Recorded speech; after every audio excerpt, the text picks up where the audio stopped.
And we're live. Alrighty, everybody. Welcome to the 37th episode of Coaster Time, hosted by me, Carrick from Coaster Hour. And today we will be doing a lot of different segments, as always, including the news, Guess the Coaster, Buy or Sell, Q&A, and a lot more. And for this episode, we have a special guest who is none other than Josh from JB Thrills, who is from Texas and has become well known for his coaster content and making correct predictions.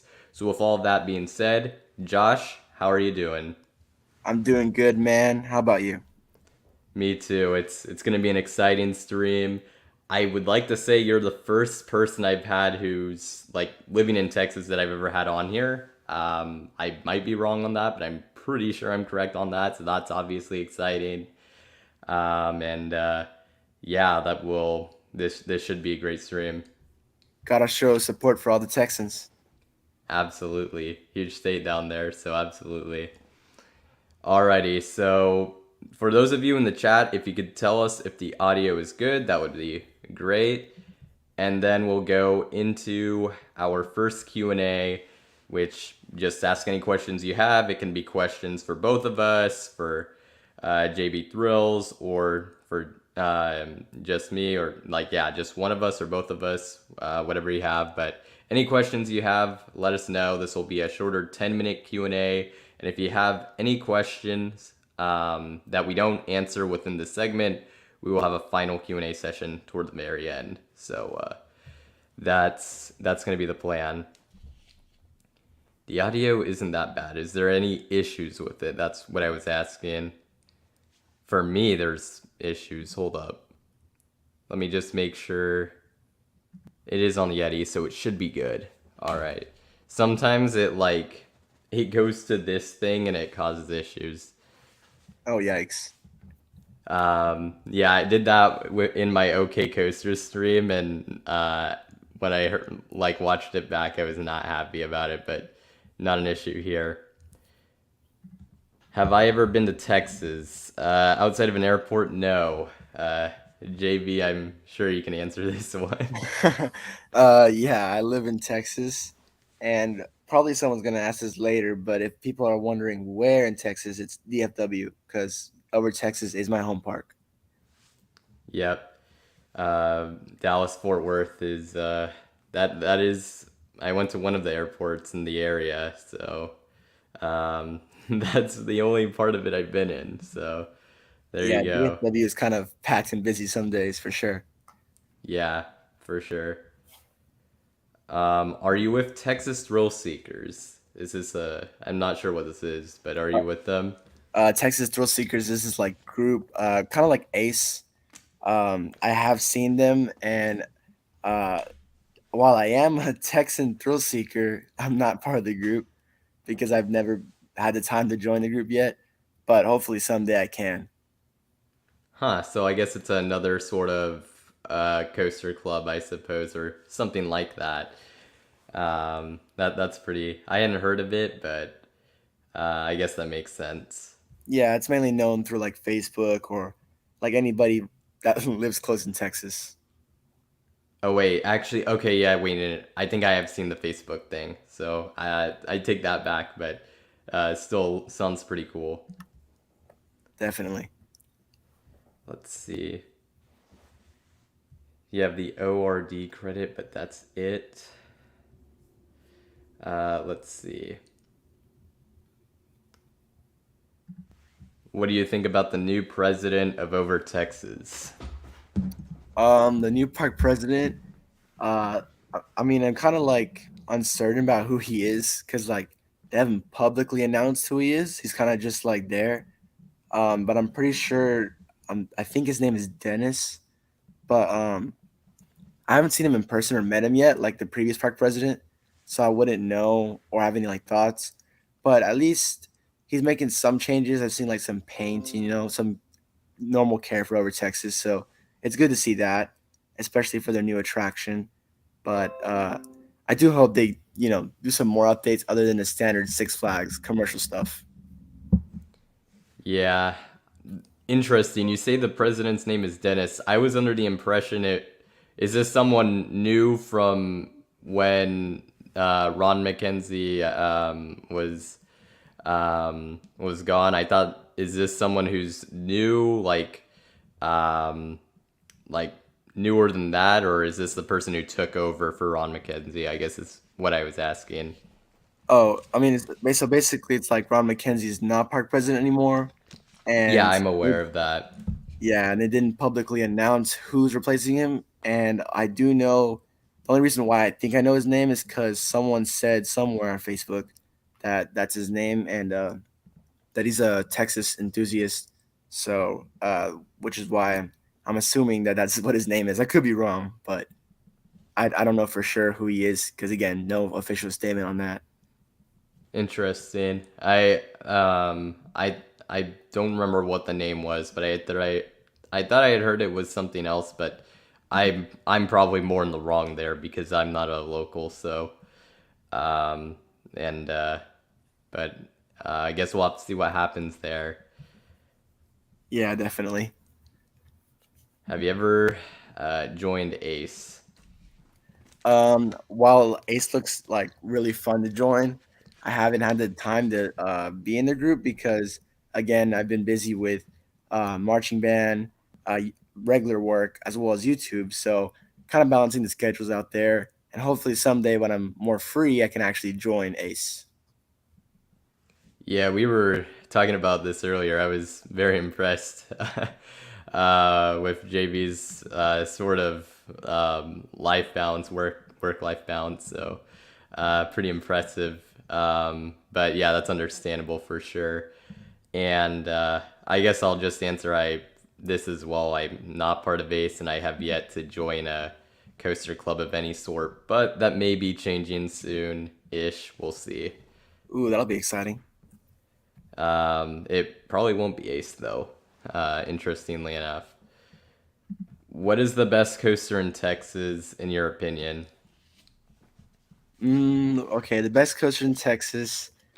I don't know. I mean, sometimes it kind of changes. It depends on the ride experience when I go back.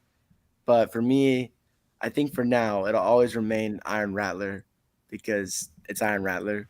But I also enjoyed New Texas Giant, and I haven't ridden Doctor Diabolic's Cliffhanger yet, so maybe that'll be the best. But I'm not 100% sure yet. As well as the new Tilt Coaster for Codaland, which is also exciting and could be the best, but you never know. Yeah, Iron Rattler definitely. It's the coaster that it's the first one that comes to my mind when I think of, even though I haven't been of like all the Texas coasters, even over a New Texas Giant, which has it in the name, just because it's the most unique.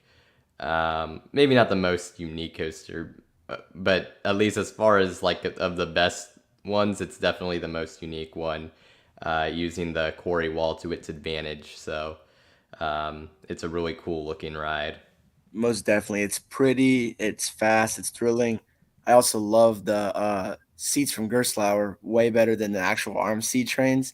I love them, but Gerstlauer trains, they're just something else for airtime.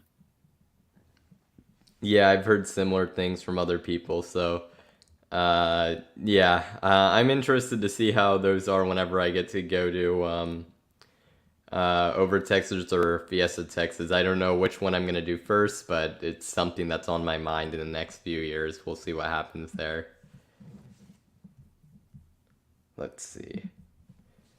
Um, used to be someone from Discord is asking, would you say a season pass for the 2023 season for Six Flags over Texas would be worth it?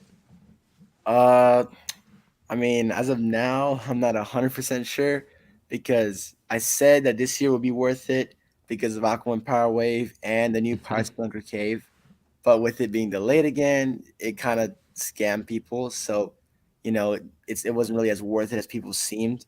So, while I do think next season could be good because we have Aquaman and hopefully something with Mr. Freeze, it kind of depends on personal opinion. If you go often and if you just really want to go, might as well buy it. But if you're like going just for like a new attraction, then that's probably not the best choice.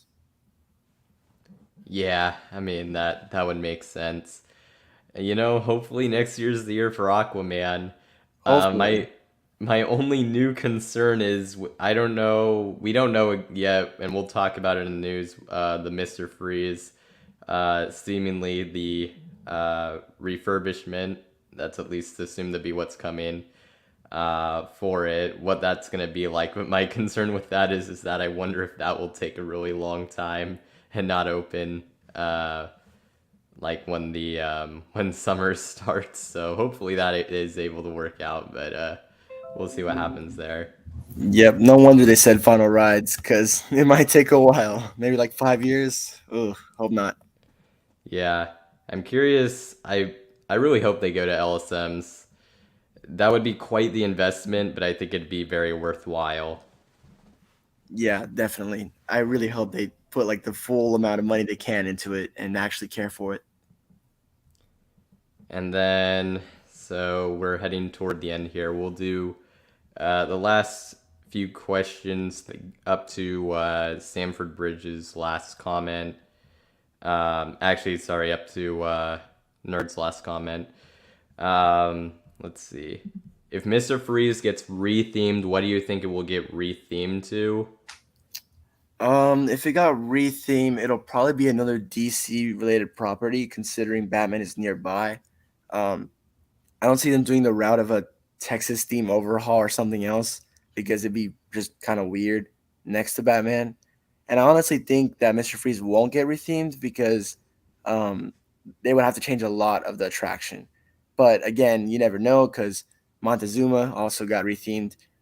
So it's possible that Mr. Freeze can be rethemed to another villain or maybe even a hero like Nightwing or something. Who knows? From bits and pieces I've seen, the queue is actually decently themed, if I'm correct. Yes, So, it's actually the most themed, one of the most themed queues in Six Flags Over Texas, as well as Batman the Ride. and of course they repainted it, so I think it's just like it'll get renamed, not really rethemed. Like it probably won't be Reverse Blast anymore, but that's probably about it. I'm not gonna say it will turn into anything else because I don't think it will. Yeah, I more think of the along the lines of the Poltergeist update at Fiesta Texas when they rethemed the attraction, but it remained the same theme, but just different. Yeah, I think that's definitely the what's coming there. Any predictions for the upcoming Bell's amusement park? Which, by the way, we don't even know for sure that it's really going to happen. But if it does, that'd be great. Park in Oklahoma. So, Oh you yeah. aware of what this is? I have seen a little bit of it. I haven't been able to keep much with news, so hopefully I'll get caught up when I see the news today. But Bells, I know that it's a new theme park in Oklahoma, correct? It used to be a park that existed in Oklahoma. It went away years ago, and I would like to say the family who owned it, or is wanting to bring it back, but whether it will happen or not, I think is kind of to be determined. So we'll see. Okay, so it's like let's say Six Flags Astro came back situation type thing. Yeah, I guess, but we're still up in the air of if this is actually going to happen. Yeah, so since I don't really know much about it, I can't really predict much about it. Yeah. But yeah, hopefully it does happen. Yeah, I mean that would in itself be a pretty big thing. So that would be great to see. Oh boy, I figured something like this was gonna come up during this stream. Do you guys see Six Flags going bankrupt? And if so, who do you think will buy their parks? I'll let you go first for this. Okay. Yeah, that's definitely the topic of interest now. But I do think Six Flags is going through a tough spot, but it's pretty common because they've done it throughout history and it's happened again and again. But they always manage to pull through. Now, in the case that they do get bankrupt, I do think that it'll be similar to when they were selling Astro World or Worlds of Adventure, and pretty much a lot of parks could get sold to different chains or get abandoned or get scrapped. It all depends on who wants to buy and the priority of the parks. But again, I want to remain positive, and I do think that Six Flags will just pull through. after they make some good leadership changes and listen to public feedback. Yeah, it's very difficult for me to say because there are definitely things that really are not looking great right now. Um, and it I guess more depends on what like the company does from here and probably in the next like year or two. But um, I'm going to be optimistic and say they won't go bankrupt. But I don't know exactly what the plans of leadership is, but I wouldn't be stunned if like maybe they did sell off a park or two somewhere. If times get tough, I mean, we did even see Cedar Fair sell a park, so Six Flags potentially I don't know what exactly it would be, what parks they would sell, but there are companies interested in acquiring parks right now. Palace and Hershend have been doing some things lately, so um, if that could be something that gets put on the table. Definitely, yeah, I definitely agree with that. And then this will be the last question. Any other questions, you can ask it in the later segment. Um, and that is, I mean, like, I imagine you're pretty excited for this, assuming it happens. Yeah, I'm excited because I've been waiting about 3 years for this. But at the same time, I'm a little bit skeptical because its original plan isn't fully going through. It's more half baked because the original plan for the attraction was a themed queue and making it worth the wait for 2 years when it was supposed to open in 2 years. But now seeing the construction updates, I do kind of worry about what it's going to be because it appears the queue's outdoors like a normal Six Flags queue, and the giant walls they put near the splash zone, which kind of blocks viewing and any guests getting wet, which is kind of disappointing because like the original Aquaman would get bystanders wet. So for this one not to do the same, especially in Texas, is a little bit troubling. Yeah, when I saw that, and you mentioned that, I was surprised that they would put up walls because I mean, yeah, it is gonna get it gets very hot over in Texas just in general, but especially there. So I was pretty stunned they went with that. But that's what they decided. But should still be an exciting new ride, first of its kind coaster here in North America. So obviously pretty exciting. Definitely, it'll be fun at least. So that's cool. Yeah.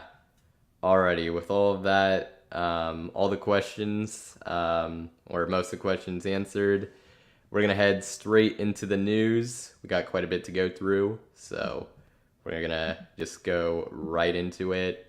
And in terms of new ride openings, nothing too major, but we had a few rides open recently. Liberty Twirlers at California's Great America has opened. That is the flat ride, scrambler style flat ride. You had Scene 75 Chicagoland, which is a family entertainment center with an SBF Visa coaster. And then you have Biloxi Beach Hurricane, which I probably totally butchered, at Big Play Entertainment Center, which is now the largest coaster in Mississippi that has opened recently as well. So there are your ride openings, and we also have some ride reopenings along with that. We have Valravn at Cedar Point. It was closed for a while due to parts. It is back. They were waiting on some parts there, but it is back open. Silver Comet at Niagara Amusement Park, which has been closed since 2019, has reopened. That is good to see. And Revenge of the Mummy at Universal Studios Florida has reopened after a lengthy refurb. Though it is technically in technical rehearsals, it is open to the public. They are saying it's sort of in a testing phase, but Universal always likes to do that sort of thing, so I'm just going to say it's reopened because it basically is. Any thoughts on any of these, either openings or reopenings? Um, for California's Good America, that's definitely some good news, considering the sad news that it's gonna close. So it's good to see them operating as much attractions as they can before it inevitably closes. Um, as for Biloxi Beach Hurricane, that is a little bit surprising that that's the biggest coaster in Mississippi. You said right? Correct. Yeah, that's kind of surprising, but it's Mississippi, so again, not too surprising. But I mean, that's nice that they're getting the biggest coaster in their state. And for the second of the reopenings of the attractions, it's good to see Mummy returning, especially because it's considered one of the best coasters in Florida. So that's definitely good to see that's back and open. And hopefully one day I'll get to ride that, as well as Valravn.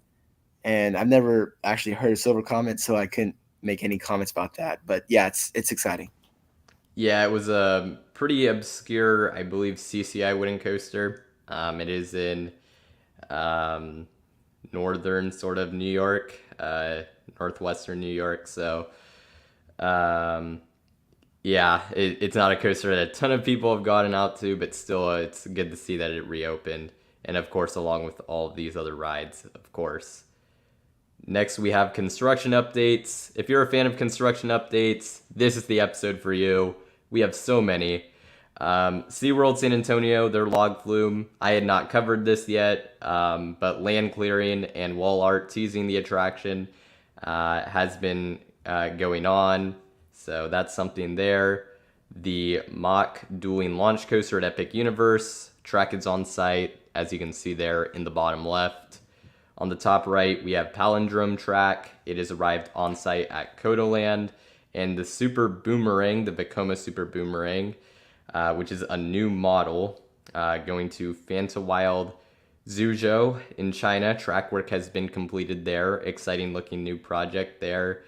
And if you haven't heard of this, this may be surprising, but this is a real project. It will be officially announced probably relatively soon.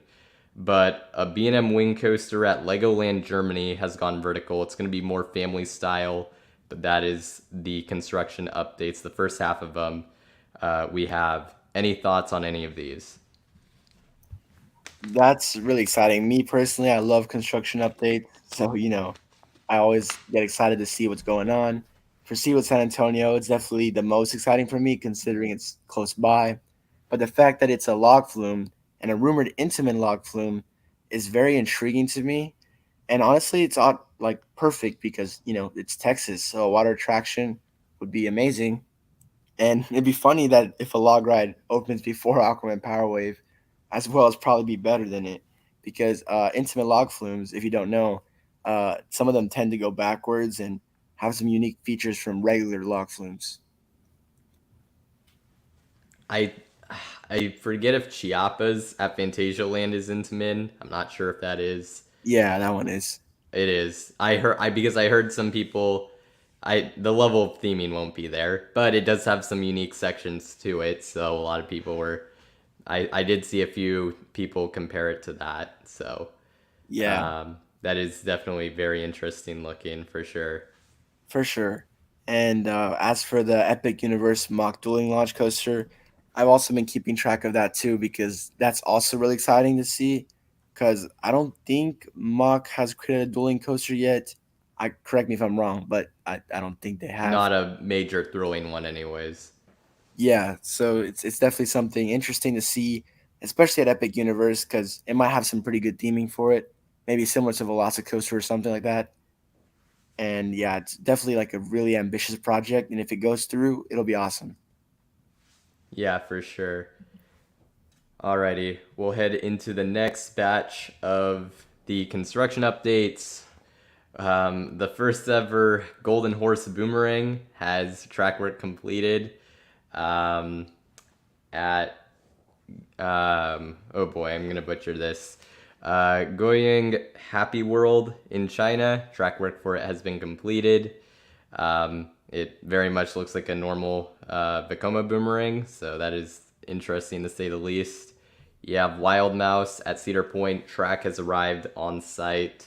Bone Shaker at Mattel Adventure Park has gone vertical. That is the Chance Rides family coaster going to Mattel Adventure Park in Arizona.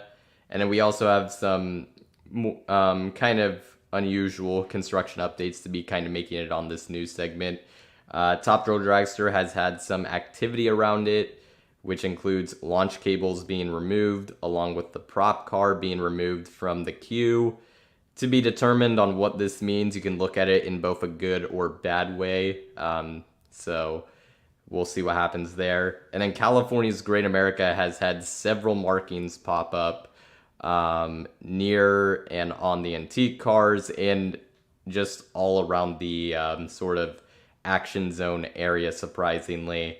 And we also have learned that they received shipments from B&M, likely for coaster parts for Patriot and or flight decks. So a lot of stuff there. Any thoughts?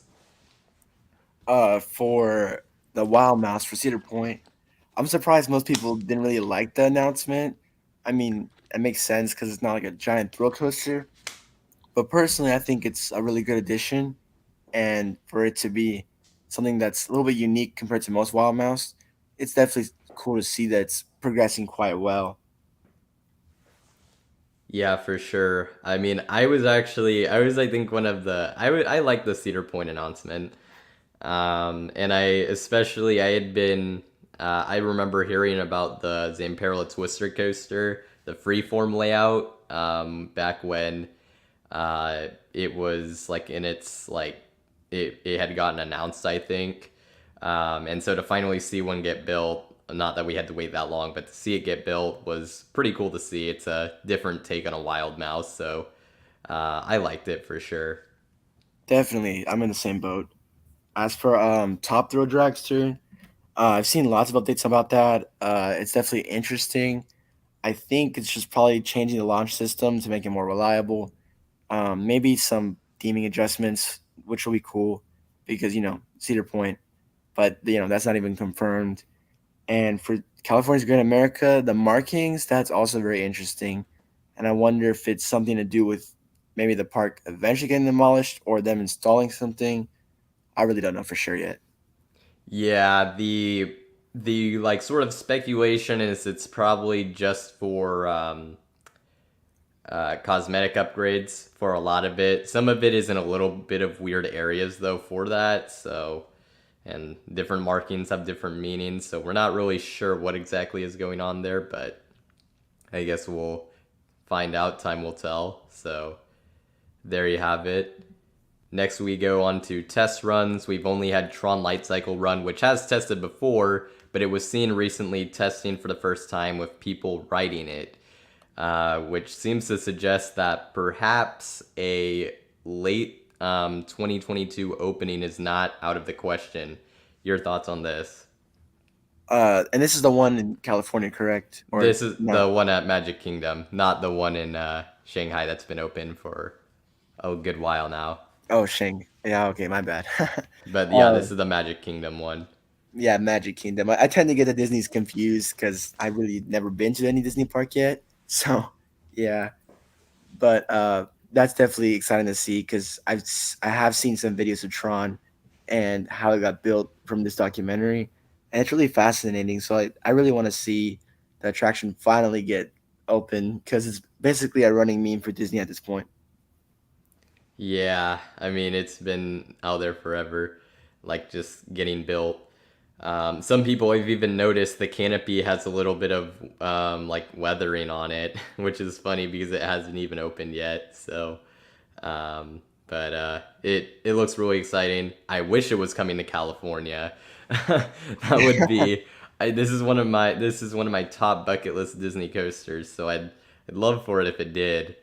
But we'll see what happens with this one and when it opens specifically. That's probably the big sort of one of the big things to keep an eye on with D23 happening next week and next weekend is when is this thing gonna open because it'll probably get announced. Yeah, Next, we have Legoland Sichuan. It has been delayed. It was originally 2023, now being delayed to 2025. This is a new Legoland park coming to China. It has been delayed. Not there's it's a new Legoland park and it looks nice. So it's unfortunate it got delayed, but I'm sure it'll be solid for families and be a good park for the area. Yeah, I definitely agree, and it's definitely cool to see Legoland expanding into new territory. Because last time I remember, it was mainly just family based, really local, but now it's like a big chain similar to like Six Flags level. Yeah, so many parks around the world they have now. I mean, I guess they've had for a while, but like they're just building more and more and more, including a new one that got announced, which we'll talk about in a bit. But yeah, they are expanding. Next, we have ride closures, quite a bit actually. Um, of the attractions or rides that have closed, we have Balloon Race at Adventureland. It was a flat ride at the park in Iowa. That is closed. Bosque Magico, which was an entire park in or near Monterrey, Mexico, that has closed. That had Zombie Ride, the only premier rides, Skyrocket 2, that went through its layout twice. So we'll see what happens with the rides there, but obviously, never great to see a park close. You also have the Ultimate at Lightwater Valley. It has been confirmed to be decommissioned, so that is very unfortunate. That was the world's second longest roller coaster, I believe. So that is obviously not good. Along with, you also have the Dive at Tokyo Dome City, which was a dark ride that had operated for 13 years, and Daikanransha, which I probably butchered, but it opened as the world's tallest Ferris wheel. It is in an area of Tokyo, and it has closed for good as well. So a lot of ride closures there. Any thoughts? I haven't ridden any of these attractions actually. Neither have Mainly I. because yeah, so we're in the same boat. But yeah, like you said, it's definitely sad to see a whole theme park close. Like it's probably special to the locals that are there, and it's like I'm just imagining if over Texas closed, probably the same situation for people who love that theme park nearby. So hopefully they get something new nearby, and it's not the last of theme parks in that area. Yeah, I mean, well, Bosque Magico was the biggest theme park in that sort of area, so obvious, and there isn't a ton nearby, so that's a huge loss and a huge shame. Because it came out of nowhere. Basically, it was sort of like forced upon by the local government because they wanted to repurpose the land which the park was leased on earlier this year. So very unfortunate, but hopefully at least the rides will hopefully survive in some way. That's the hope at this point. So we'll see what happens there. Definitely. Next, we have upcoming ride closures. Yep, this is the episode of ride closures. Not great, but that's just where we're at. Duel at Alton Towers is closing on the 6th. That is a shooting dark ride. Indiana River at Bobby on Land, that's a log flume. It is closing on September 10th. It will be receiving a retheme, so the log flume will stay intact, but it will be an extensive retheme to the point where the park is advertising the Indiana River attraction as closing in 2022. So something big coming there. And then you have Jet Coaster at Bennyland, which was a jet coaster that had been operating since 1968. That will close on November 7th and will be replaced by a newer, sort of smaller coaster called Mini Cyclone from the defunct Toshi Main Park that went away a few years ago, or recently, I should say. And that'll come next year. Any thoughts on any of these? Just that again, sad is closing, but hopefully something new for especially the Indiana River. That'll be something cool to see an upgrade for an attraction. Yeah, some pretty obscure attractions, but gotta give them their like sort of I guess light before they go out. So unfortunate for sure. Next we have Chessington World of Adventures. They have announced the World of Jumanji, a new area for the park coming in 2023, and this UK park. Within this area, they're going to be, of course, getting the long rumored B&M Shuttle Wing Coaster, which will be quite interesting. Your thoughts on this? This one is definitely very intriguing because never in a million years would I think Jumanji would get some sort of attraction or themed area. And seeing the concept art, like it's really intriguing that a coaster, the coaster will look highly themed, and could be a lot of fun, especially uh, and it's a B&M shuttle wing, right? Yeah, So yeah, that's definitely really interesting for me. yeah, and what's interesting, obviously this area looks great from the concept art. The coaster looks great. Is that we kind of mentioned it with the Legoland, like Legoland Germany's getting a family B&M wing coaster, but Maryland's adding quite a few B&M coasters. It looks like to specifically their Legoland parks, which is a little strange. Some of those are only in concept art, and we haven't actually seen track on site, but it looks like that's what they're doing. So an interesting new direction for both B&M and Merlin. So that definitely is pretty interesting. Most definitely.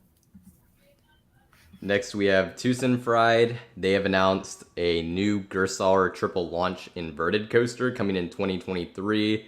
Definitely is one of the things that kind of gives volcano vibes, at least about the closest you can, since that is gone away, or one of the closest things you can get, anyways. So it looks like a really fun coaster. The coaster's track is actually blue. It's on site, and the coaster has gone vertical. But for some reason, in this concept art, the track is red, and in the animation, the coaster track is yellow, which is pretty funny. So it's kind of all over the place, but it'll be blue in real life. We don't know the confirmed name of this yet.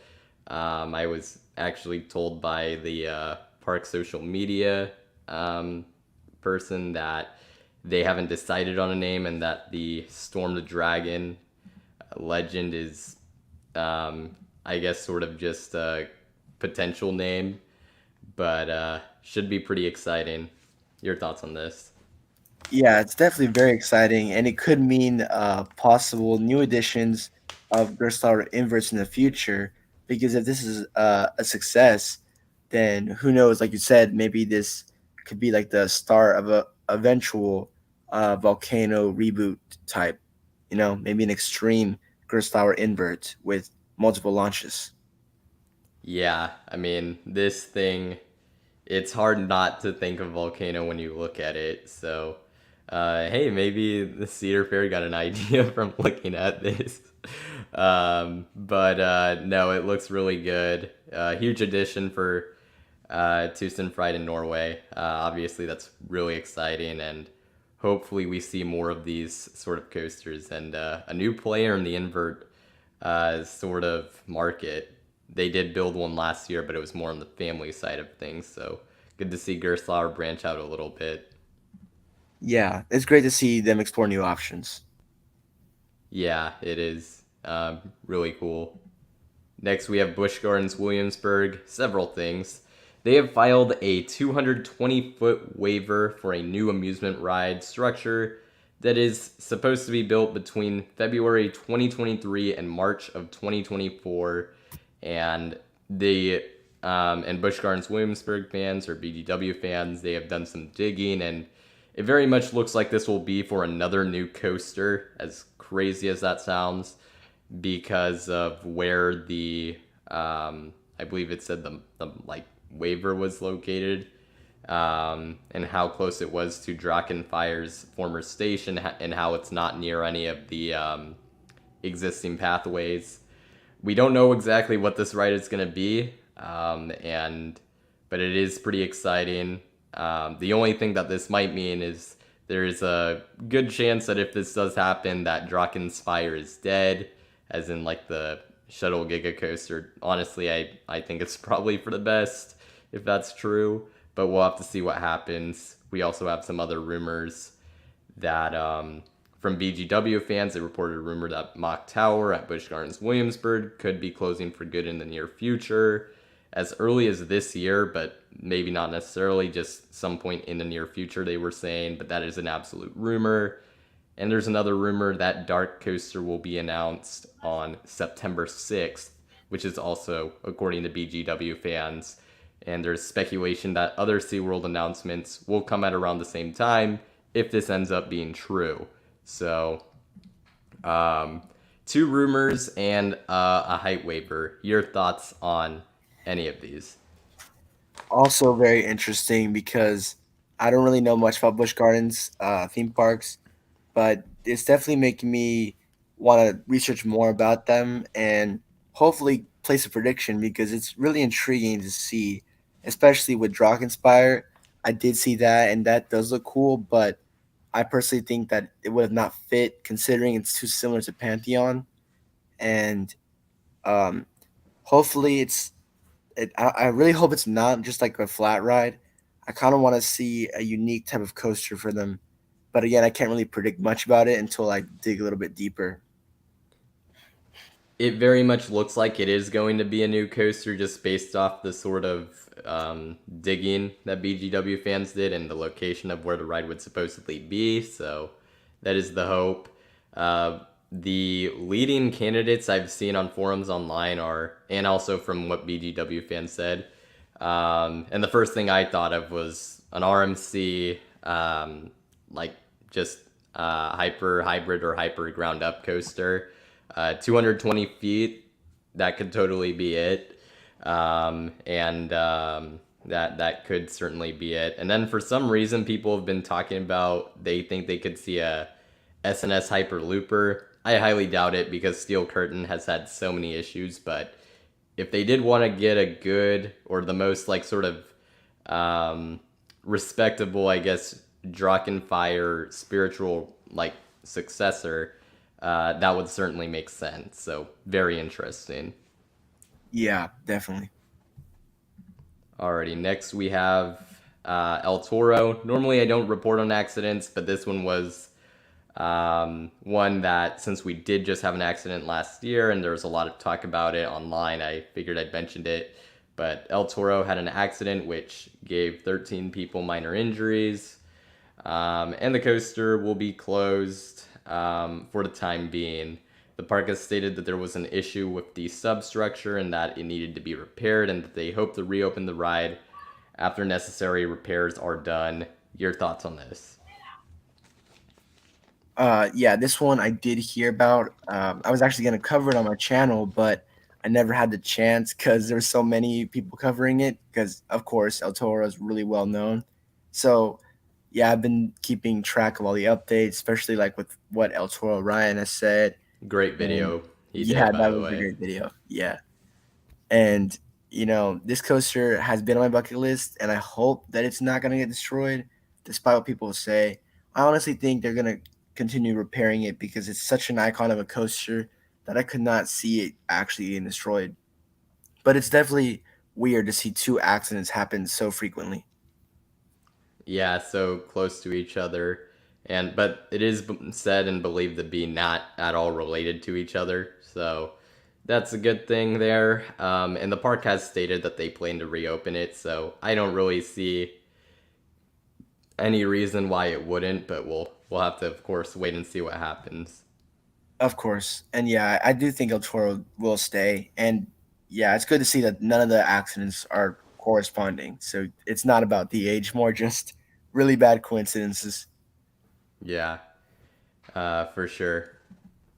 Next, we have Mr. Freeze Reverse Blast at Six Flags Over Texas will be temporarily closing after causing a massive panic originally, because people thought it was going to close forever just because of the wording, but it's only temporary. It will be temporarily closing after September 11th for an overhaul of sorts. They haven't really gone into what that is, but yeah, that is something that's happening. Your thoughts on this? No, yes, I did hear about this, of course. This announcement nearly gave me a heart attack because Six Flags really did give barely any context as to why they were closing. So I assumed automatically it probably has something to do with leadership because right now over Texas has already closed about two of their attractions, like Rodeo and Harley Quinn's Insanity.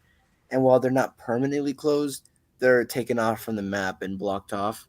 So, I was worried it was the same situation for Mr. Freeze. Luckily, Harley Quinn's back, but Yeah, I was freaking out that Mr. Freeze was going to get destroyed, and that would have been really bad considering Mr. Freeze is probably one of the best coasters in the park. But now that we know it's gonna be okay, what I'll basically just do is ride the coaster again before it's gone, and definitely monitor its progress because I do think it'll have a nice overhaul, similar to what they did with Montezuma's Revenge and Knott's Berry Farm. Yeah, I mean, when I saw this, I definitely like when I heard it was temporary. Superman Escape from Krypton kind of had something like this. I believe it was just last year, a little over a year ago, where they closed it for a little bit and then they turned one of the trains around. Obviously, you can't really do that in this case, because you could probably only have one train like in a certain direction. But my guess is this has to do with the train being turned around, and if the park is willing to spend it, maybe LSMs, but that is a really big investment. So I'm not gonna say with any confidence it's gonna happen, but exciting nonetheless. Definitely, and yeah, I'm definitely leaning more towards it being flipped around because originally Mr. Freeze did open launching forward, and the same situation happened, and they rethemed it to Mr. Freeze Reverse Blast and made it go backwards. So it's probably just happening again, and I do expect a possible name change because for them to say Mr. Freeze Reverse Blast Last Chance, it's probably meaning the name of the attraction. Yep, and I guess the going backwards aspect of it. So And honestly, yeah, I'm excited to see that because Mr. Freeze Reverse Blast, gotta be honest, kind of a weird name. So hopefully it's something cool. Personally, one of my ideas is Mr. Freeze the Chiller, which is a nice callback to Batman and Robin the Chiller, A Great Adventure. that would actually, I mean, it would fit well too, is the thing. So that'd be a great name if they went with it. Most definitely. Yeah, I saw his comment. They should have half the train face forward and half it face backwards. I've seen that so much that I would love it if they did that, but uh, that there's like almost no way that would happen. But I'd love to see it. Yeah, because the only downside of that would be either they assign seats or people would just always prefer backwards over forwards because, preference. But what I think, if in the case that that did happen, I think it'll be more like this certain number of people go on the left side, certain number go on the right, and then some people can ride forward or backwards. Yeah, that would be really cool. So if they did do that, so that'd be exciting.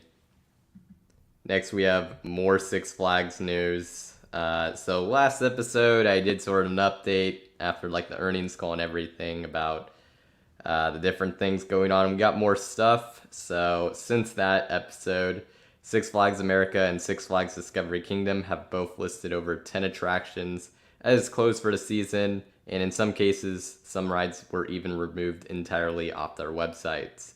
Most of these rides were family rides, so there is that, but that was a big surprise, I would say, just out of absolutely nowhere. But we have some other things. Six Flags is bringing back season dining plans. In a way, it's more expensive than it used to be, from my understanding, and I believe I read it as it was 2 meals per day, something like that. But that's coming back, and then they're also changing the pass and membership structure and pricing again for what I believe is at least the third time within 12 months that, or at least it's the third structure at least that we've had in the last 12 months. It might be the fourth. I'm not 100% certain, but they've been changing it quite a bit. But they are also adding new events to their parks. I saw some parks were getting something like an Oktoberfest this year, an international festival, like a fiesta sort of event, and other things. So some interesting stuff going on with Six Flags. Your thoughts on any of this? Yeah, it's very, yeah, I do agree. It's also interesting. Like, I mean, any news is interesting, but especially Six Flags, I've been digging deep into this because while Cedar Fair and Six Flags, always top two, businesses in theme park industry, And with Six Flags being so close near me, of course, I was super interested in this. And I did find out that yes, they're doing some improvements, which is good because recently, yeah, they definitely need some help because prices has been going up and the quality has dropped. So hopefully they get it together. And so far, I think they're kind of understanding more with the new changes in the season passes, with the return of diamond membership and platinum, or like for example over Texas, their events like Fright Fest, they're actually embracing the history of over Texas. This is actually new news that they're actually gonna bring back one of the original hosts of Fright Fest from the original Fright Fest for over Texas. Oh wow. Yeah, so it's definitely super interesting, and I'm glad that they're finally going that direction, and hopefully it stays down that path. Yeah, for sure. I the new we'll see how the execution of the new events are, but it is definitely nice to see that. So, you know, they did say they were trying to bring in more families. Um, and I think some of those events will kind of make sense. Not necessarily the Fright Fest, but something like an international festival and things of that sort kind of makes sense. So, some bit of optimism for sure, but definitely a lot of things changing for sure as well. So, yeah, Yep, which is expected, of course. I mean, all businesses go through that at some point, so it was a matter of time for Six Flags. yep. That's just pretty much where we're at. So, um, yep. Next, we have Lost Island Theme Park. It is unfortunately closed for the season early after what was, if you haven't heard, a pretty brutal first season. They cited low attendance and staffing issues as a reason for their early closure for the season. They'll be back next year, but some sort of things that were highlighted in the article that I have down in the description below. On a daily basis, the park was averaging between 250 and 750 guests per day. That is a pretty poor, not even pretty poor, that's a really poor attendance number for what they were expecting. And along with that, there were obviously the log flume and Matugani didn't open this year, which were two of their headlining attractions. So pretty rough first year. It seems like they have a lot of things to clean up just in general, but the park looks really promising. So I hope they turn it around next year and have a bit better of a, definitely a lot better of a year. So yeah, your thoughts on this? Yeah, as you said, it is very sad that this happened because I personally thought that Lost Island has a lot of potential, and they still do. But to hear about all the complaints about Lost Island, they definitely need it. They need they need to get more organized with how to run the business, and it's as expected because when a theme park opens, it's always rocky and uh, it's never like completely solid. For example, Disneyland, which opened with lots of guests, too many guests, where the attractions would fill up or they would break down. So, again, I'm not too worried about Lost Island, though I do think that this early closure can help them get it together for next season, and they can have the headlining attractions like the Log Flume and Matsugani actually open on time, which can attract more guests and hopefully they also lower prices because that's another complaint that I've heard about Lost Island, and it's understandable because one, it's in Iowa, which is kind of far for anybody else that's not in Iowa, and two, of course, inflation. Yeah. In terms of the complaints, if anyone saw the Reddit post where this was posted, the Redditors were pretty ruthless. So if you want to see some complaints, you can go over there.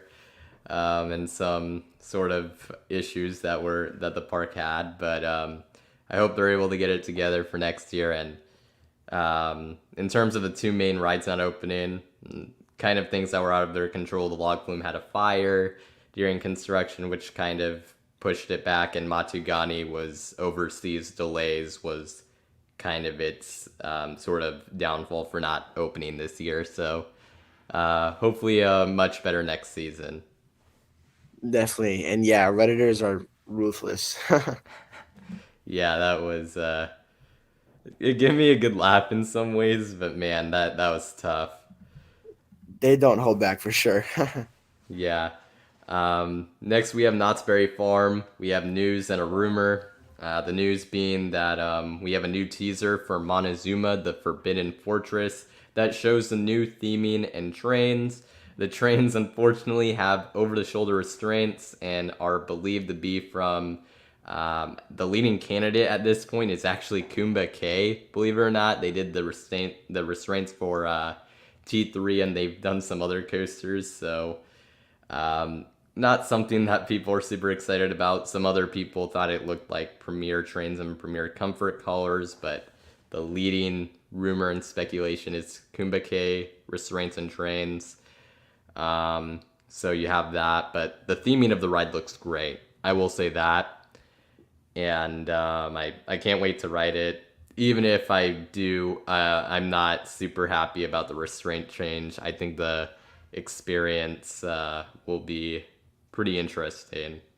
And then as for the rumor, according to Screamscape, Accelerator will reopen in 2023, likely during the spring. So some good news there. It's been closed, I believe, this entire year.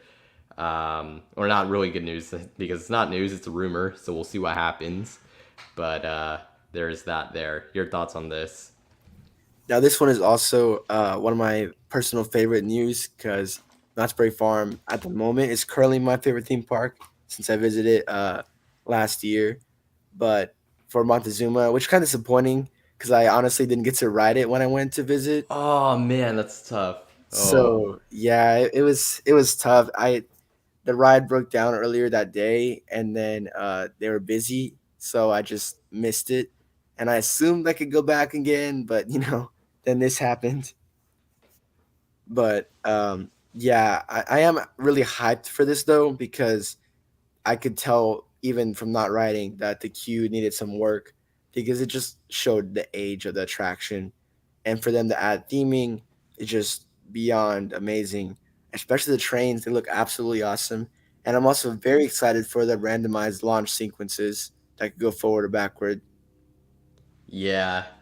I remember early on, I didn't think it would be like I. It seems like what it's gonna be is just the launch will either shoot you forward or backward, and you won't know until it happens, which is pretty crazy.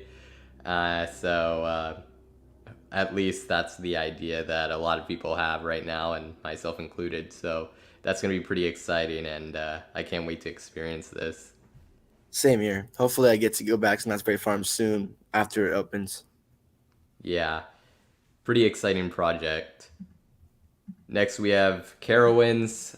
They obviously announced their aeronautical landing, which I talked about in the last stream, but we actually have a new ride that got revealed through a TikTok video that shows that they will be receiving a Zamperla Windstars flat ride, which will be the fifth attraction in that area because they advertise five new rides and a rethemed ride, and we only saw four rides on the website plus a retheme, so this appears to be the fifth. So a nice, like just new, another nice new flat ride for Carowinds. Your thoughts here? For Aeronautica and Carowinds, yeah, that was something I did not expect happening. Though I'm so happy it did happen though, because that's a really big investment for five new attractions, and all of them are pretty well themed from the concept art.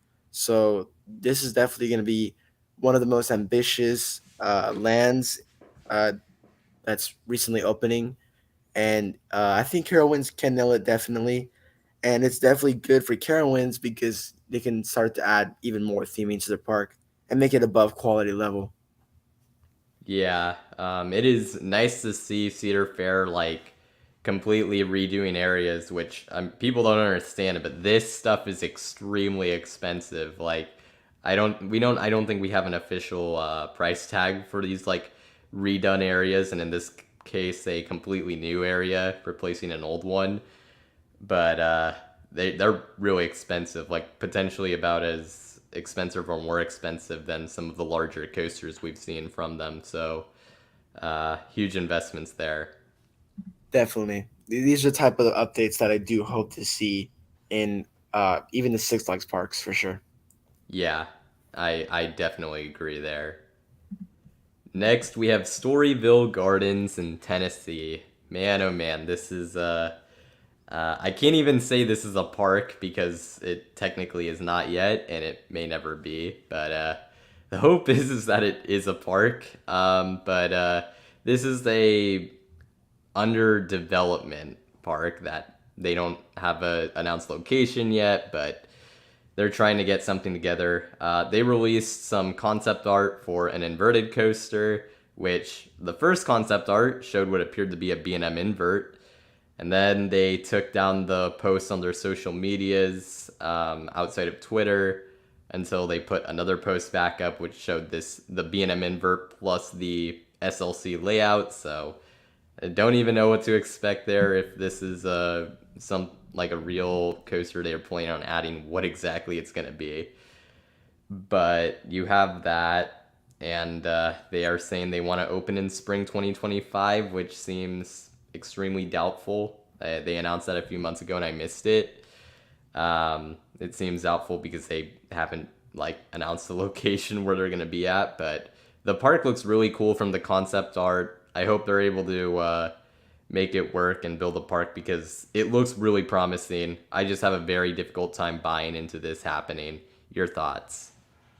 I think the story is actually kind of funny because I saw the video from Park Pros, and it was just so funny that it looked like a B&M wing, and it still looks like a B&M wing to me from the left concept art.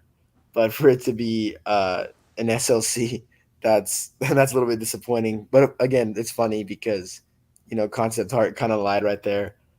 But it's also exciting to see, and hopefully it happens because they also need more theme parks in Tennessee besides Dollywood.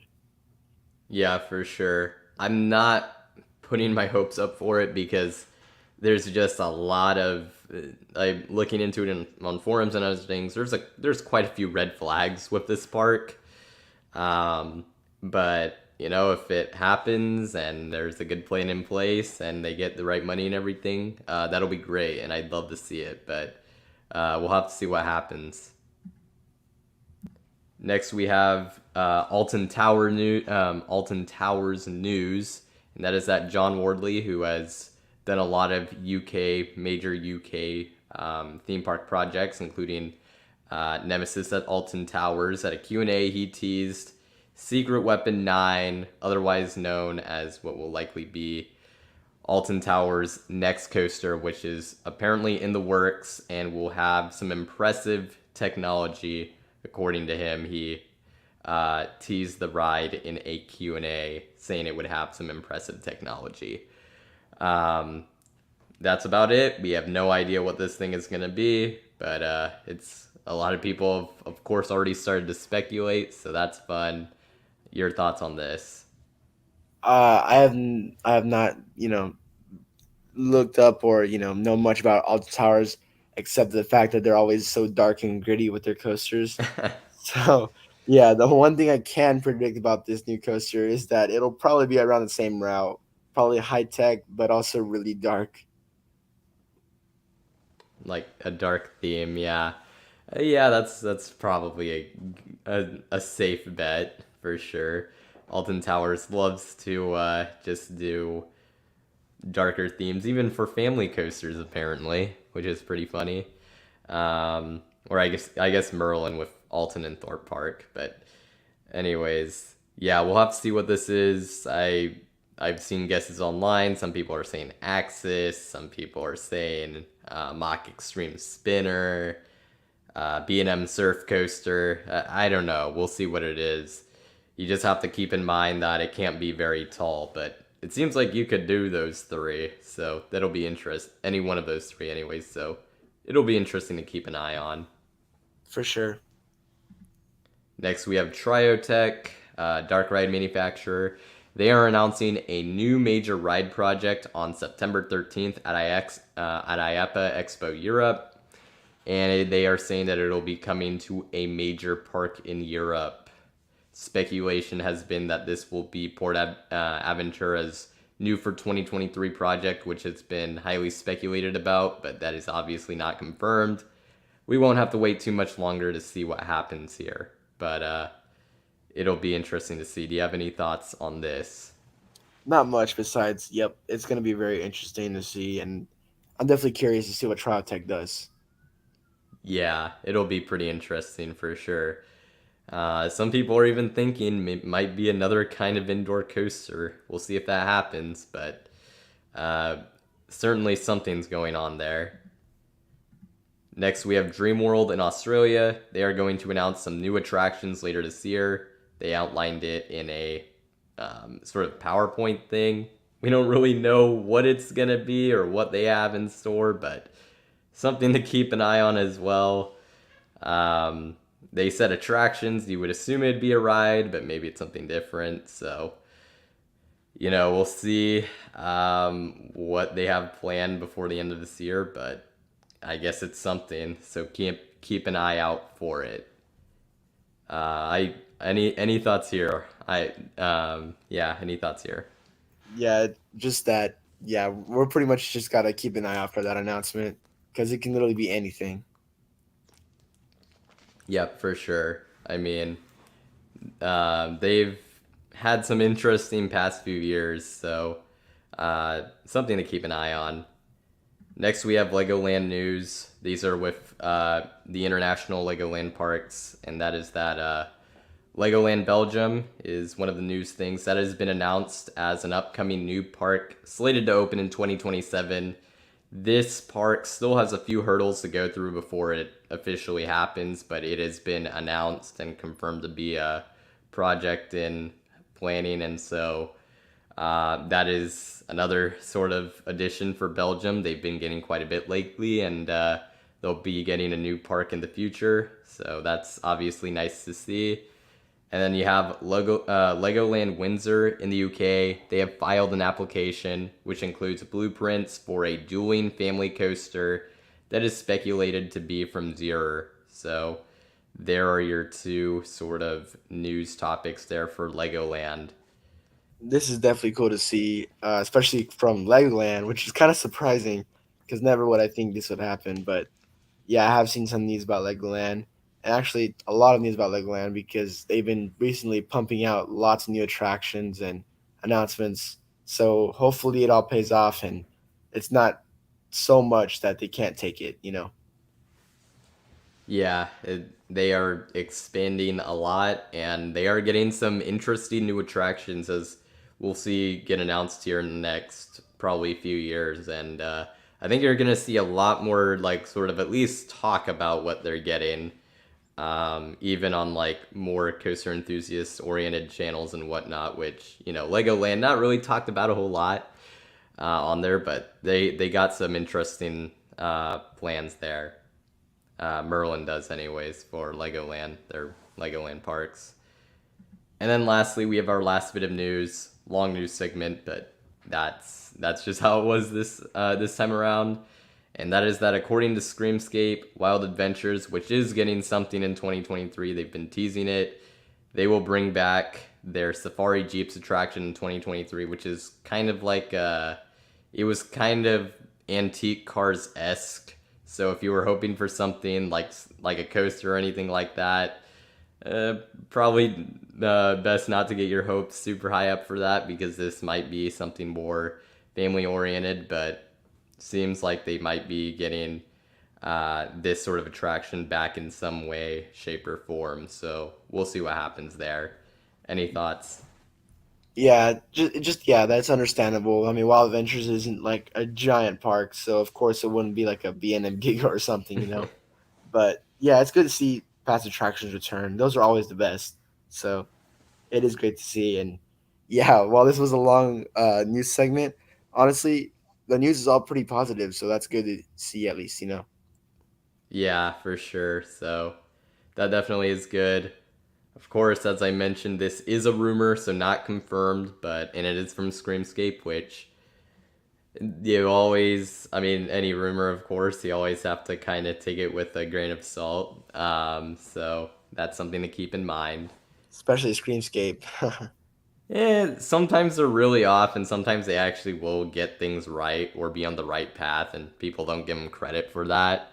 I mean, do people even remember the Worlds of Fun, like, sort of 50th anniversary thing? They meant the rumor was first reported on there that they were going to get a spiritual successor to a previous ride, and people thought, oh, there's no way they'd get a new coaster, and well, they did, so. Um, it's always like, but you always have to wonder, obviously. But it's not like they're always wrong, but Yeah, they're certainly not always right. So, yeah. Like always, take a little bit of grain of salt when you're hearing a prediction. yeah. Uh, so yeah. All right. Next, we have channel announcements. I just got the one, and that is that if you're interested in becoming a Coaster Time guest, make sure to fill out the self-request form in the description. Filling out the form doesn't guarantee you will come on, but it gives you a better chance of coming on than had you not filled out the form. So if you're interested in becoming a guest, make sure to do that. So there you go. And with all of that said, that'll wrap it up for the news, which was a longer segment, but obviously pretty jam-packed. So pretty good stuff there. Definitely, and lots of updates. A lot, yeah. So there you have it. Next, we have our Guess the Coaster game, which, for those of you who are new, basically how this works is me and JB Thrills will alternate, but basically, I'll be, like, for an example, I'll have a coaster I'm thinking of in my head, or I'll get off of RCDB, but I'll make it one that's relatively recognizable.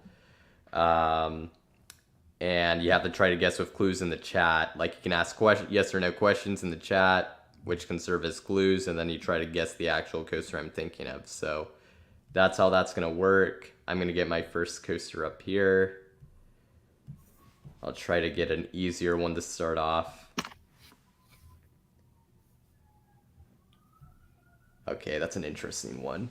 All right, I have my coaster, so ask your questions in the chat. JB, you can ask questions in the regular chat, or you can even just ask it to me, like, through your mic, like, just talking. But you can't say your answers in the, like, public chat because you're a little bit further ahead than the people watching. If you have an answer to what coaster you think it is, put it in the private chat. Cool. So yeah, but yeah. So I have a coaster in my head, and ask away your questions. Is it Daemonen? No, but it is a steel coaster. So far we have steel coaster. It is not in Belgium, but it is in the U.S. So we have U.S. steel coaster. Is it located in the East Coast? Yep, it is East Coast. So East Coast U.S. steel coaster. It is not from B&M, but it is at a Six Flags park. So Six Flags East Coast steel coaster. It is not Kumba. It's not Steel Curtain. Is it from Premiere? It is not from Premiere. It is north. I would say yeah, it's north. So northeastern Six Flags Park steel coaster. It's not from Intamin. It's not King to Ka. It is from Vekoma, so it is a Vekoma coaster at a northeastern Six Flags park. It is not Superman Ride of Steel, but it is at Six Flags New England. So Six Flags New England steel coaster from Vekoma. It is not Boomerang. It is not an SLC model. JV Thrills, you got it right. Okay, an Imperial coaster was the first one to get it right in the public chat. It is Goliath, right there with Marty. Yes, it was a defunct coaster in Goliath at Six Flags New England, and JB Thrills, he also got it, like, right there. So good job to those of you who got it. And JB, it's your turn to have a coaster that we try to guess. All right. And okay, I have the coaster now. Okay, awesome.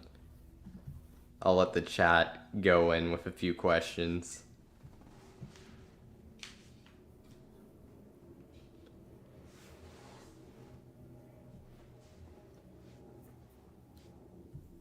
Yes, it's steel.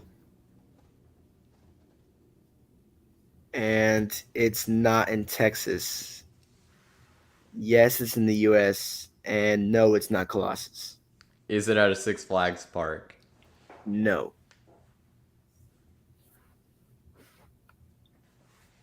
So far it's steel, not in Texas, not in Six Flags over Texas, and it's yes, it's at a Cedarford Park, not the East Coast, not the Midwest either, the West Coast.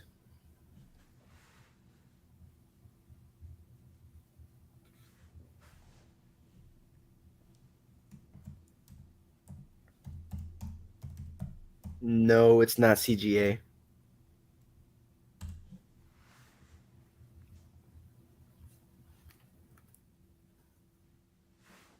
Ah, Coach Shower got it.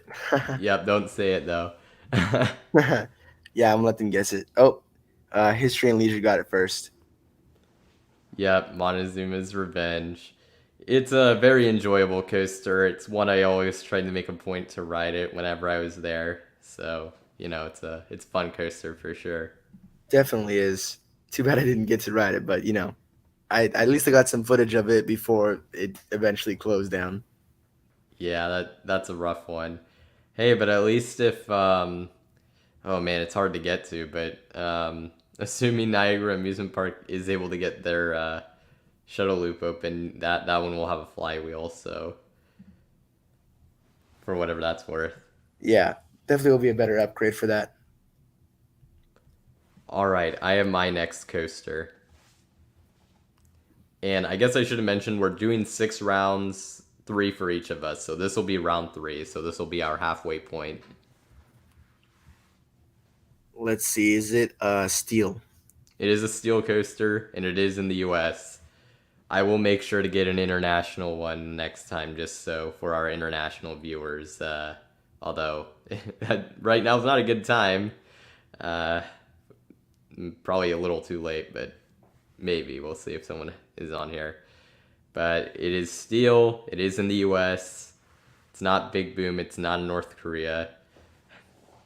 The day I get that coaster will be it'll be something. It is not at a Six Flags park. It's not Steel Curtain. Midwest. I would need to look up the definition of Midwest, like what states are considered in the Midwest, because you could eh, well, apparently it's not on the census as Midwest, so I must say no. But it is at a Cedar Fair park, so we have Steel Coaster at a Cedar Fair park in the U.S. It is not Tantrum. It is in Pennsylvania, so you know what park it's at now. It is not at Holiday World. It's not Thunderhawk. It's not in Texas. It's not at St. Louis. It's not Mamba. Um, it is.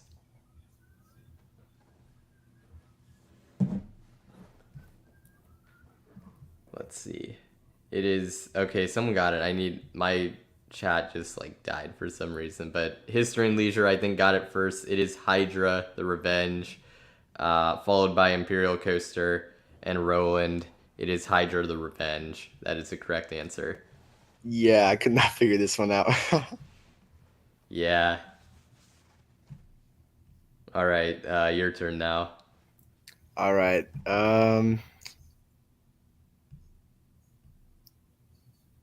Okay, I got the coaster now.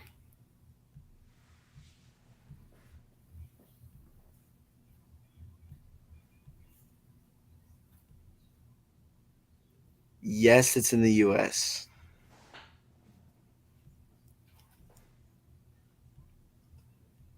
And it's not steel. Yes, it's wooden. No, it's not Shivering Timbers.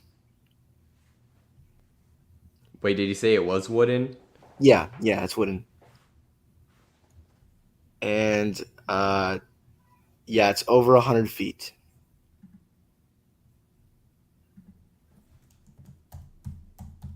No, it's not Prowler, and no, it's not Judge Ice Cream. No, it's not Renegade.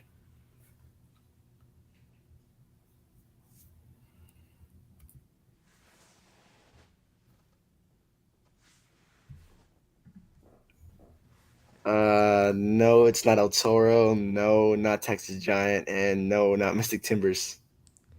Is it built by GCI? Yes. Okay, that definitely narrows it down. Yeah.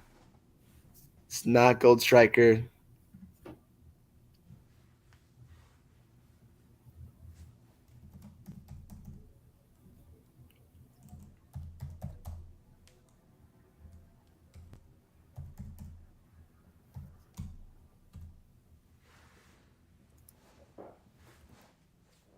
Dang, right on it.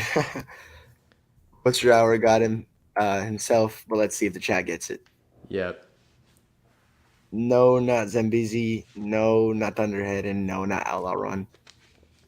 Not Wyatt Lightning. I don't know why. I'm kind of surprised that one's over 100 feet. Yeah, it's not by much. I'm assuming. I need to double check. Actually, I might be wrong.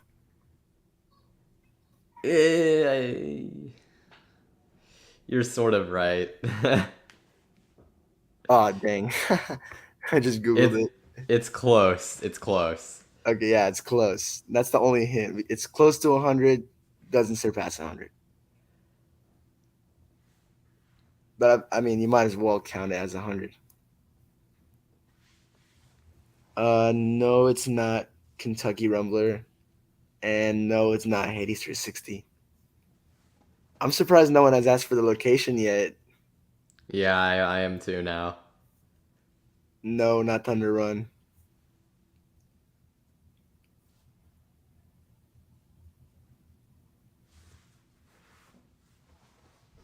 Nope, not the East Coast. Not Six Flags, and it's not Raven.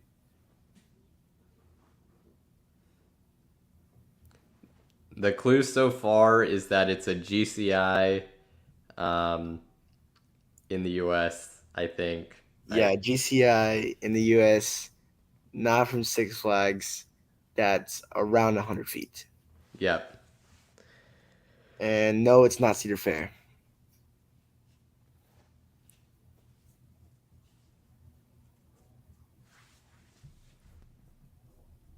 I feel like once someone guesses the location, it's probably gonna be a dead giveaway. Not Prowler, not Renegade.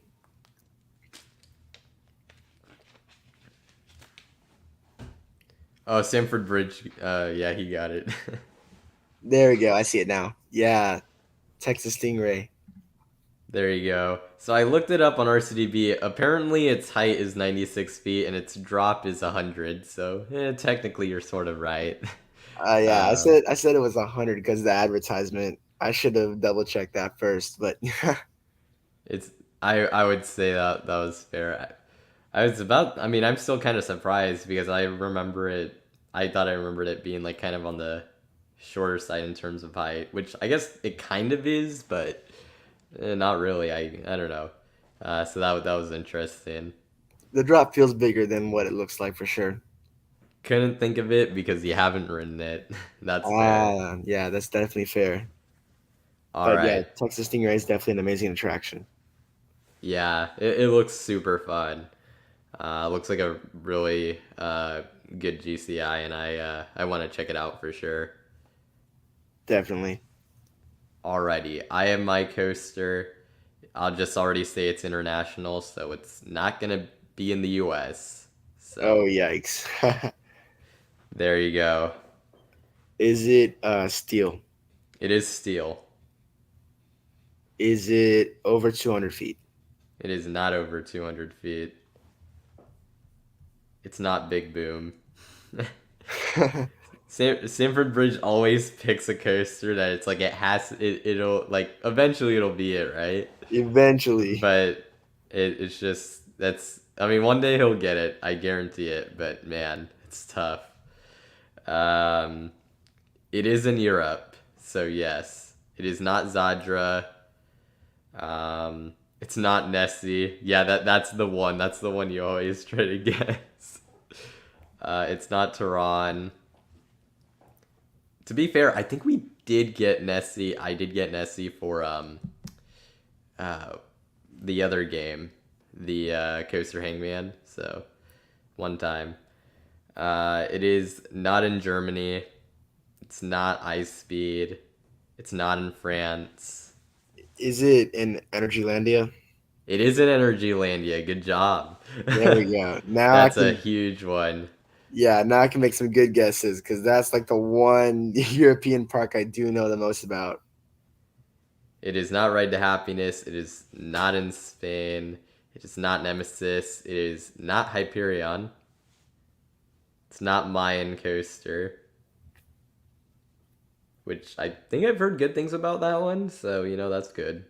The SLC there. It is not Abyssus. It is not Speed. It is not Zadra. Hey, you got it right. We'll see who gets it in chat. There we go. Oh, Mayan Coaster is bad. No, it's good and bad. Interested. Not Frida. It's not Viking. They have so many coasters there. It's crazy. I mean, obviously, they have the most coasters of any park in Europe. I'm And probably surprised at soon how enough the much. world, but not there yet. Yeah, Energylandia is pretty big. Yeah, it's an interesting park based off what I've heard. There's some weird things about it, but it looks super cool. It is not purple. It's not boomerang. Uh, Energylandia is like the IKEA of theme parks. it's not black. It's not boomerang. I think I already said it wasn't. It's not speed. Did I miss it? Maybe I did. I don't think so. I do have. Well, I'll get to it in a bit once someone gets it. It's not Abyssus. Yeah, looking at the chat, no one has said it yet. Which is surprising, actually. It is a Vekoma. No, it's not the tilt coaster. I would never be that evil. We don't even know the name of that thing. So, but it is a Vekoma coaster. Stamford Bridge got it. It's Formula. Now, the funny thing is, I kind of get why it took so long because with Abyssus there now, everyone just kind of forgets about Formula, which is kind of funny because they're pretty similar if you think about it. So, Yeah, that was my mindset too. I was like, it's probably Abyssus, but then I was like, you know what? Formula exists too. yeah, it is interesting. I have heard really good things about Formula. It's just if you haven't been there, it gets like super overshadowed by Abyssus nowadays. Which I've also heard good things about it, so that's good. But yeah, so JB, this will be the last round, and you're the one with the coaster. All right, let me think about it real quick. I'm gonna do one that usually I never would think about, and it can be defunct, right? Yep, absolutely. All right, I got it. You were generous enough to let them know it's probably defunct. Yep, So, because it'll be hard to narrow that down. oh, it's so fun. I like it when a defunct coaster comes up and it's like knowing it takes forever for people to get it because they don't think to ask if it's defunct. But yeah, there you go. Yeah, defunct definitely adds a new challenge to that. Some of the first questions have rolled in. All right. It is Steel, and it's not Son of Beast. Um, There were some questions that came in earlier. Minnesota oh, Thrills asked if it was a hybrid. no, not Hybrid. No, not Great Chase. No, not Frontier City. No, not Eagle Fortress. And no, not King Cobra. It is not Arrow and not Wildcat. And it's not Vortex. And yes, it's in the US. Not Wicked Twister. Yes, Six Flags. So what we do know is that it's Six Flags, Steel, US. And I'll just ask if it's defunct, just so you can't throw a curveball at us. Yes, it's defunct. Okay. No, not Texas Giant. I mean, defunct, yeah, but no, no, no, no. No, not Magic Mountain. No, not Flashback. Oh, and yes, it's in the East Coast. No, not Joker, and no, not Shockwave. Shockwave isn't defunct. Oh wait, actually, there's a lot of Shockwaves that are defunct. Oh yeah, yeah. There's a lot. King's Dominion would have something to say about that.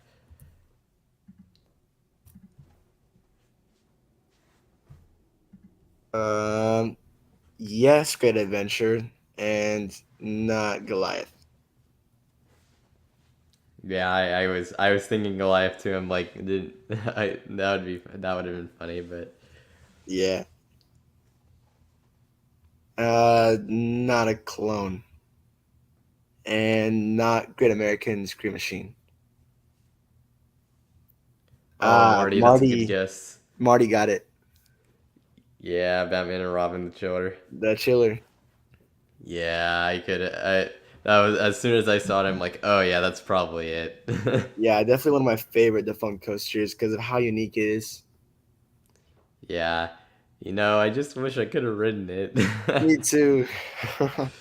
I was nowhere ever near old enough. I don't think to have been able to write it, even if I somehow got out there when I was like, I mean, when was it even? It closed in like, uh, I feel like 2005 or six, Yeah, somewhere around there. And 2007 apparently, but it was really sporadic. yeah, and it would always be like closed down, and my high limit would not have been beat that day. Yeah, I mean that looked like such a cool ride. Yeah, hopefully Alrighty. they find a way to reboot it somehow. That'd be cool. Yeah, that would be they work with Premiere, you can spiritual successors. Maybe that'll be we're starting to see more and more of it. Yeah, it's a recent Um trend for sure. I mean, I'm down for it if it like sort of brings back some really cool attractions. Um yeah, that's pretty cool. Future Uh, Great Adventure Coaster confirmed. I don't know. Yeah, that'd be pretty cool. Um All right, we'll move on to our next segment, which will be buy or sell. If you've watched any sports network sort of segment, like how they do it, or probably more what most of you are familiar with, Airtime Thrills buy or sell video series, this kind of works in a similar way. You give us your takes or your predictions, and we will say if we buy or sell it. This will be I'll have it for about 15 minutes. So at 4:50 my time, 7:50 Eastern, that's where I will do the cutoff for the time. 6:50 for you. Um, in terms of the questions, so ask your or give your buy or sell takes starting now. Also, legit Epic Boss Gaming has been wanting to say hi, so I'll grant him his wish. I saw that earlier. Said hello, What's up, legit Epic Boss Gaming? or yeah, Oh, I see one from Imperial Coaster. Yeah, there it is. By yourself, Frontier City will retheme one of their coasters.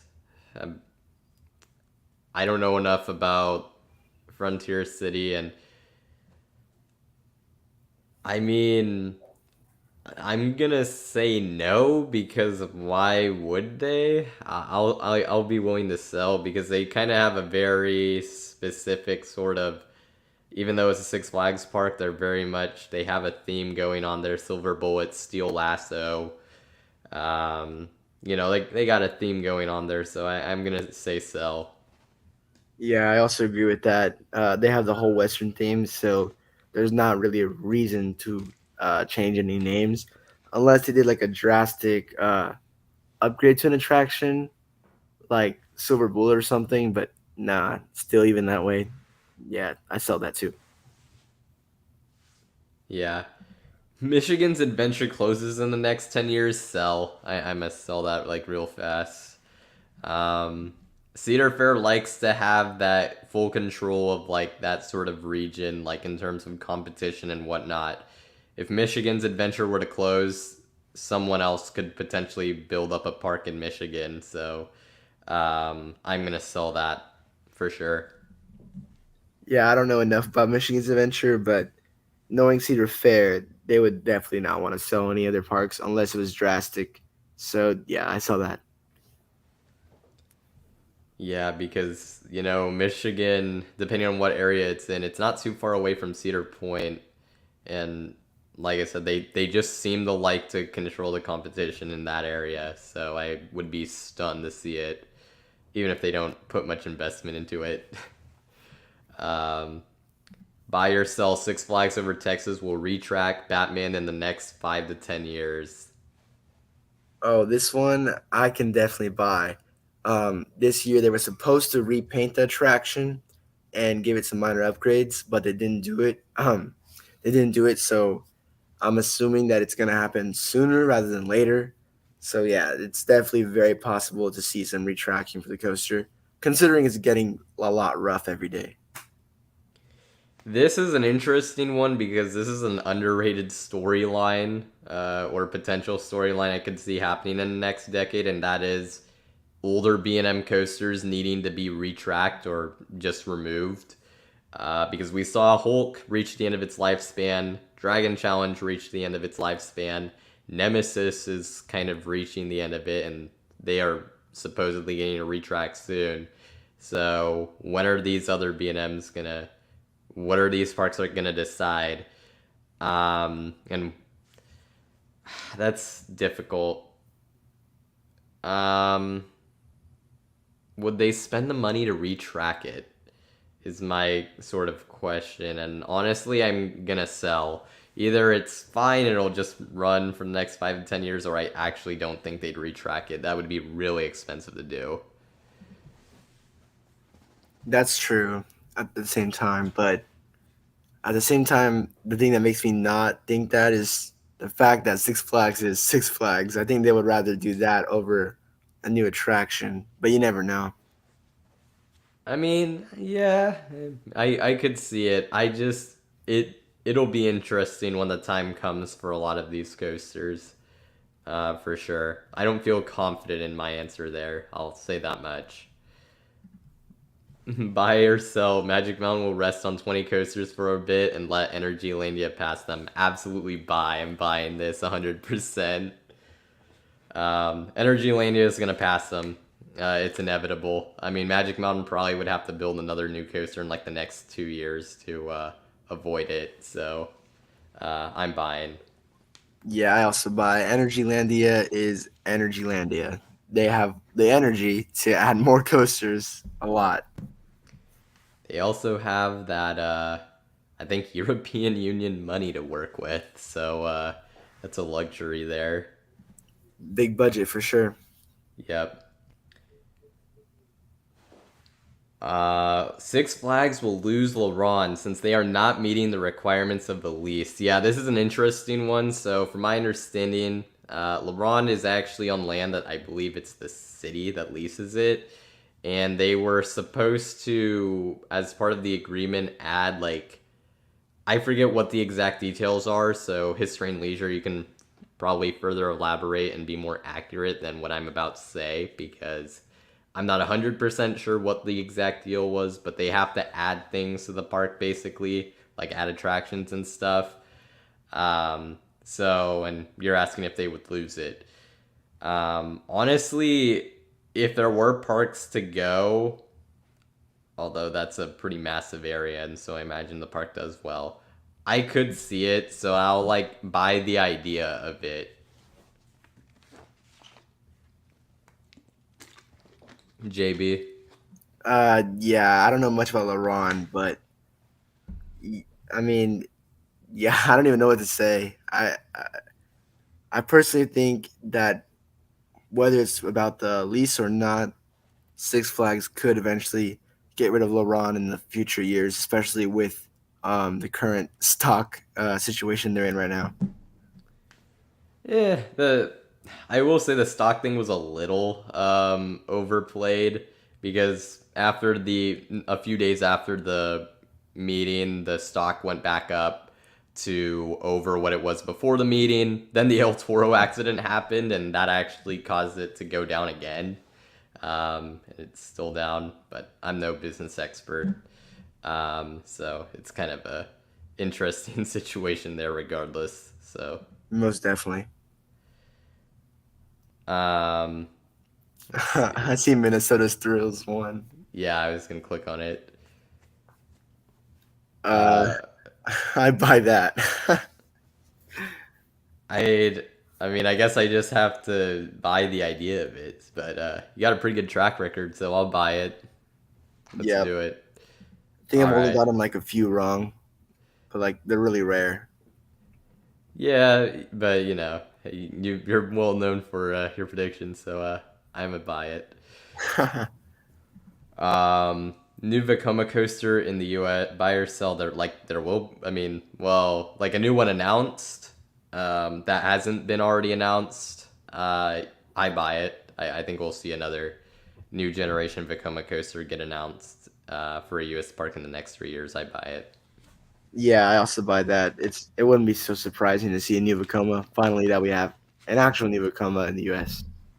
Yeah, I mean, um, yeah, I mean we have obviously Big Bear Mountain now, the Tilt Coaster Circuit Breaker, the Disney coasters. There's quite a bit going on, so that's a pretty easy one.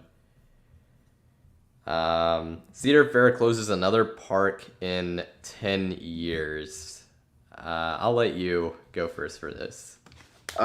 This one is hard to decide because it really depends on the situation that Cedar Fair is in. Like for example, California's Great America, that was just bad timing, um, and them making a sudden decision. So I think they wouldn't do that again because they actually, like you said earlier, Cedar Fair cares about all their theme parks. So therefore, it makes it highly unlikely that they get rid of any parks in the next 10 years. And yeah, I honestly think that the idea will be a sell for sure.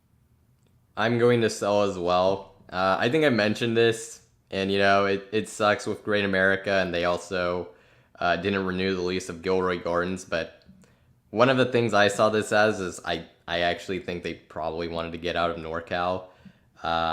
It was NorCal, obviously pretty expensive place to live, also an expensive place to operate a park, and um, that I think probably weighed into their decision.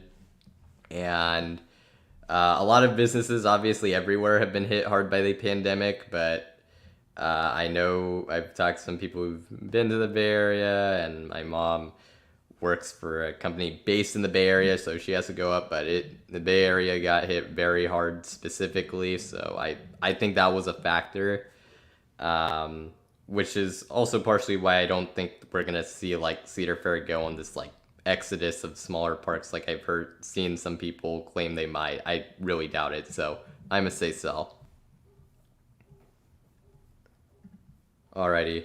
Buy or sell. Dorney Park will announce their coaster in 2023. Oh boy. You can go first with this. I didn't. I mean, yeah, I don't even know what to say about this. Hopefully, but I mean, I don't know much about Tony Park to make an assumption of them announcing a new coaster. But for clarification, so was Dorney Park the one with the rumored, Shuttle uh, coaster, yeah, shuttle shuttle wooden. coaster? Yeah, Yep. that was like similar to uh, I can't Switchback, similar to Switchback. Yep. That was the one. Yeah, so knowing, yeah, I think they could announce it. If not, maybe 2024. But it all depends. So maybe I buy it. I'm really mystified with like Dorney Park because earlier this summer, it seemed like they were teasing like the coaster because they had a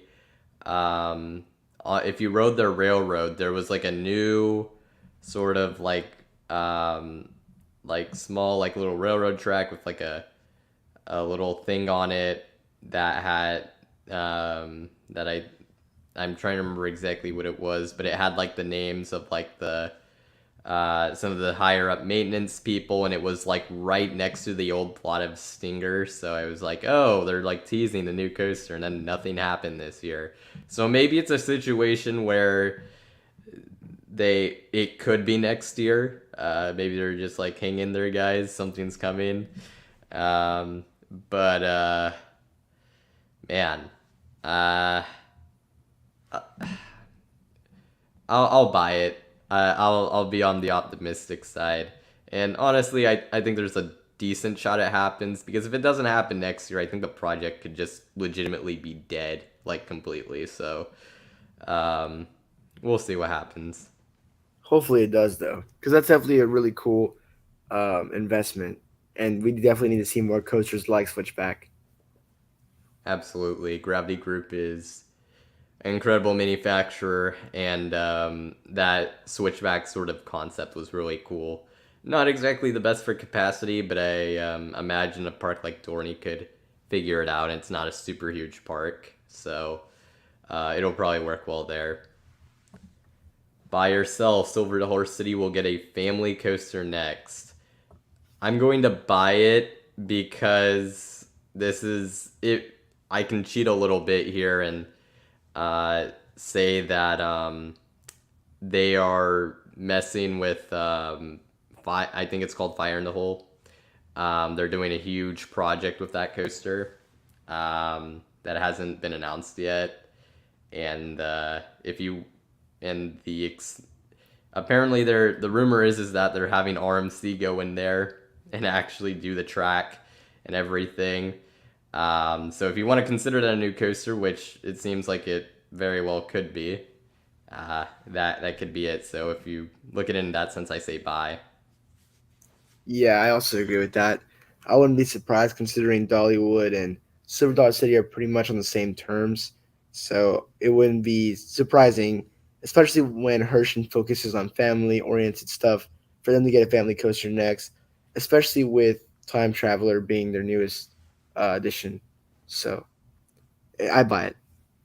Yeah, I could also see it being their next edition, even if though Fire and the whole thing is not technically considered a new coaster or whatever. But that being said, if they ever mess with Blazing Fury at Dollywood, I'm going to be mad. It's a underrated ride. Surprisingly, I did not like it. Oh really? Oh, Yeah. I love Blazing Fury. I wrote it in the back row knowing nothing, and it was great. I loved it. I wrote it 3 times. Surprisingly, I did get some airtime though, that last drop. But yeah, the ride is I think it does need some more work in terms of the animatronics. Yeah, it's definitely on the older side. It's not like the most. But I've seen the higher, like I've done Disney and stuff. I can come to appreciate like these other parks like trying their best with it, even if technology is old and everything. But there's still a charm to it. at Yeah, least to me. what I would buy is probably after Big Bear Mountain is an impossible upgrade to Blazing Fury. I hope not. I am I will fly to the park and be like one of those people that like just like protests with a sign. I actually saw that with Colossus the year before it closed. I saw some people doing that. And I'm like, I mean, I was surprised just because it's so hot out there. So I wouldn't actually do that, but I like Blazing Fury. So If they did an upgrade, it'll probably be like a really minor one. Maybe just make the animatronics work more, but hopefully keep it the same charm. yeah, we'll see. Um, okay, I'm gonna put a stop for any more questions, but we'll go through the last the buy or sells that were sent beforehand. So, um, but buy or sell Cedar Fair will buy Fiesta Texas eventually. Uh, you can go first for this. Complete sell.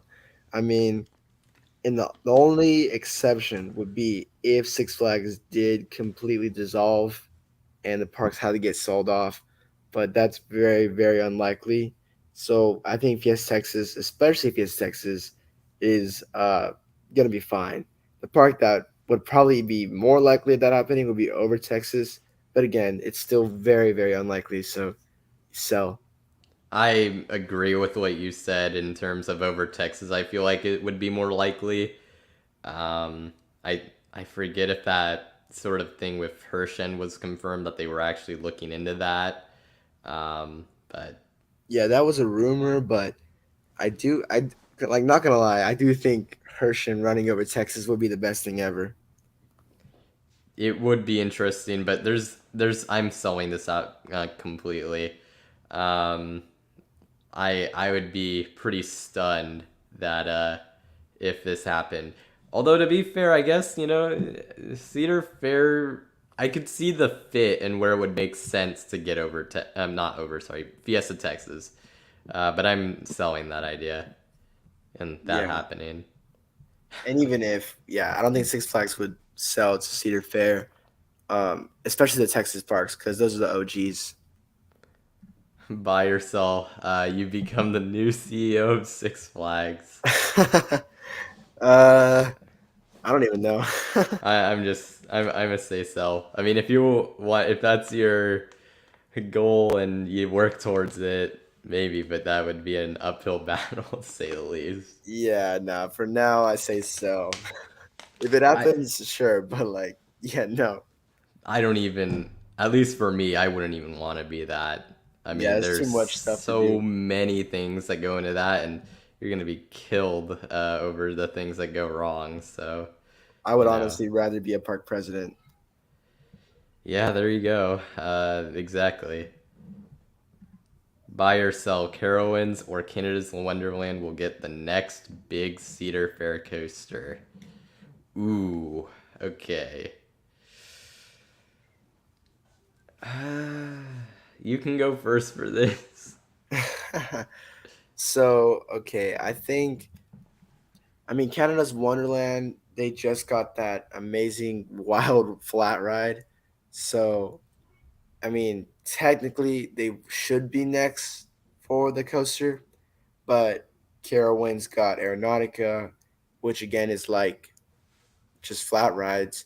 But since if you compare them, the one that got the bigger investment obviously is Carowinds with Aeronautica. So I think Canada's Wonderland will be next, but I don't know the track record of it. So, um, yeah, I'm just gonna sell because there's other parks that they would definitely give them a big Cedar Fair coaster too. Yeah, I'm also going to sell this because especially in Carowin's case, like people don't understand how big that entire Aeronautica area land probably well it is and it probably costs. So I'm gonna absolutely take Carowinds out of it for getting the next big Cedar Fair coaster. In Canada's Wonderland, I have my doubts just because they are coming off a really rough patch. I think they, if I'm correct, suffered the worst of it in terms of COVID closures, just because of the rules that were in place over where it's located. And they are getting a family coaster this year. Doesn't mean they wouldn't get a coaster next year, but it's something. Um, Oh so yeah, I I'm forgot I'm about that going to family sell. coaster. Yeah, it's not that big of a coaster, but I think I'm gonna sell. Yeah, I agree. Oof, grim, grim, grim, grim. Oh, I hope not. The thing is, as much as I would rather it not, but honestly, I'm going to buy it just because the problems, if you look into them and what the issues are, if they don't fix it next year, I mean they're already probably kind of in trouble, but they're like really in trouble next year if they don't get their stuff together. So if they don't get their stuff together, that is. So I'm gonna buy it, but I hope I'm wrong. Yeah, me personally, I think that Lost Island, uh, they have one more chance, which is next year, and hopefully they get Matsugani open and the Lock Flume open, so they can have a lot of attractions open.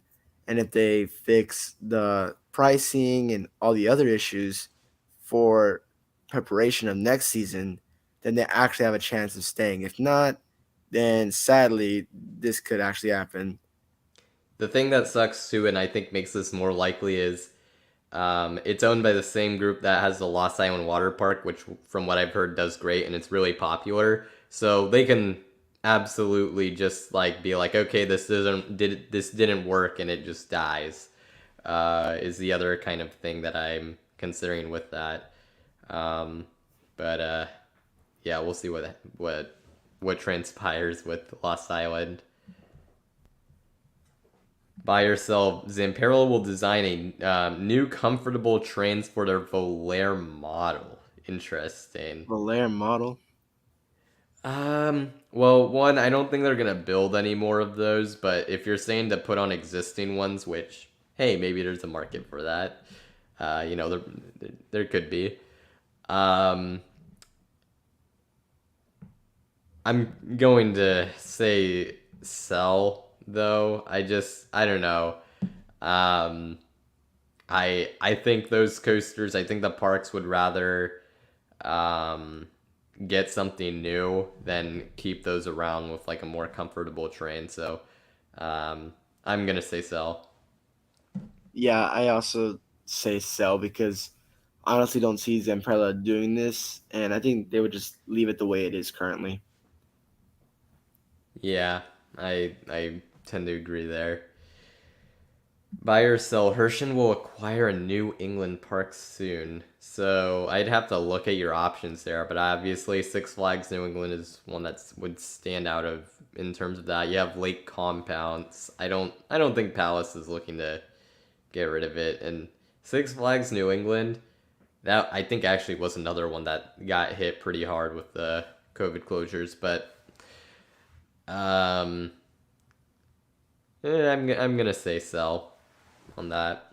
Yeah, me, I also agree with selling because Hershon, they have a specific brand of like what they like to buy, and if they want a successor to Silver City or Dollywood, I think the more likely options would probably be over Texas, over Georgia, even St. Louis, or even Frontier City. But those are definitely higher options because they already have the charm to the parks, and it'll be easy to make it similar to what Silver Dollar City and what Dollywood already have. Yeah, New England doesn't strike me as I mean, a lake compounds for I guess I haven't visited, but maybe that would potentially make sense. But it is very foresty, so it's got that sort of part of the Hershen sort of thing. But I still doubt it. Cedar Fair passes the amount of parks that Six Flags. You can go first for this. Um, I'm gonna say, well, actually, it all depends on what happens next. Whether Six Flags just really puts more care into the parks, because if they don't and they end up selling some more parks, then Cedar Fair could inevitably buy some more Six Flags parks, which would make them have more. But I honestly think Six Flags will still have the most theme parks for now, so I sell this idea. It's interesting because I don't see Cedar Fair acquiring. Um, they don't they haven't shown much interest to do so outside of water parks. But at the same time, you could say, well, maybe Six Flags sells enough parks to where that happens. But I'm still gonna say sell. I don't think that happens, um, unless Six Flags were to die, which that would not be good. But Yeah, I um, know. I'm gonna say sell. Buy or sell. Another one. Six Flags will assign a new CEO within the next 5 years. I'm gonna say buy. I think it's extremely likely. I know some people. I think there's been a lot of criticism that has been warranted. There's some that has been a little exaggerated, but I think a lot of it has been warranted, and he definitely rubs me the wrong way. I'll just say that. And so yeah, it's also partially me kind of thinking and like, well, more sort of hoping this will happen because I mentioned in the last stream, but I'm out on the new CEO. But I think it'll happen, so I buy it. Yeah, I also completely buy it because while the new CEO, I really did believe he could do good. Um, Recent events like that shows. Honestly, I just don't think he's fit to be a CEO, which is kind of like bad, but it's at the same time it's kind of true because from the amount of complaints that lots of park guests, including employees, have gotten from him, and people really, really want him to not be CEO anymore. So I think Six Flags is aware of that and will probably make a change like really soon. I think they're gonna wait till next year, at least, Yeah, because he's saying it's a transitional year, and it seems like the shareholders are, from what I understand and what I've heard, they're willing to wait it out. But that kind of, I would assume next year will that it'll really show, and we'll see how they perform then, and that might dictate things. But who knows? It's hard to say, really, but we'll see. yep. Buy or sell. Houston will get a new theme park within the next 10 years. I'm going to say sell. This is such a sucky reason, but hurricanes. Why would anyone want to build a new park in Houston when it could be hit by a devastating hurricane and that's the end of it? It's the same sort of logic with like New Orleans, why there hasn't been a new theme park built there. I'm going to say sell, unfortunately, for that reason. It's very unfortunate, but it's pretty easy for me to say. Well, there is hurricanes. I think what they're referring to is probably like Astroworld, and that's why I don't know. I kind of debate about it. I want to say, I mean, obviously not in the next 10 years. That I sell, but the idea of Houston getting a new theme park eventually, I can buy because I mean maybe they can get something like Codaland, which is in the city, and be like the next Six Flags Astro World. But honestly, now that we have Codaland at this point, there's not a need for Houston anymore. Yeah, it's very difficult. I feel like it's in the exact same conversation as New Orleans, which is another city where it's been like thrown around like the possibility of, oh, maybe someone will build a new park here. No one is. I mean, at least no chain would. It would have to be something independent. I would have to believe. So, and that's a huge risk given the weather. So, uh, I I can't see it for that reason. All right. So I think we're getting toward the end of the questions here. Um, let's see.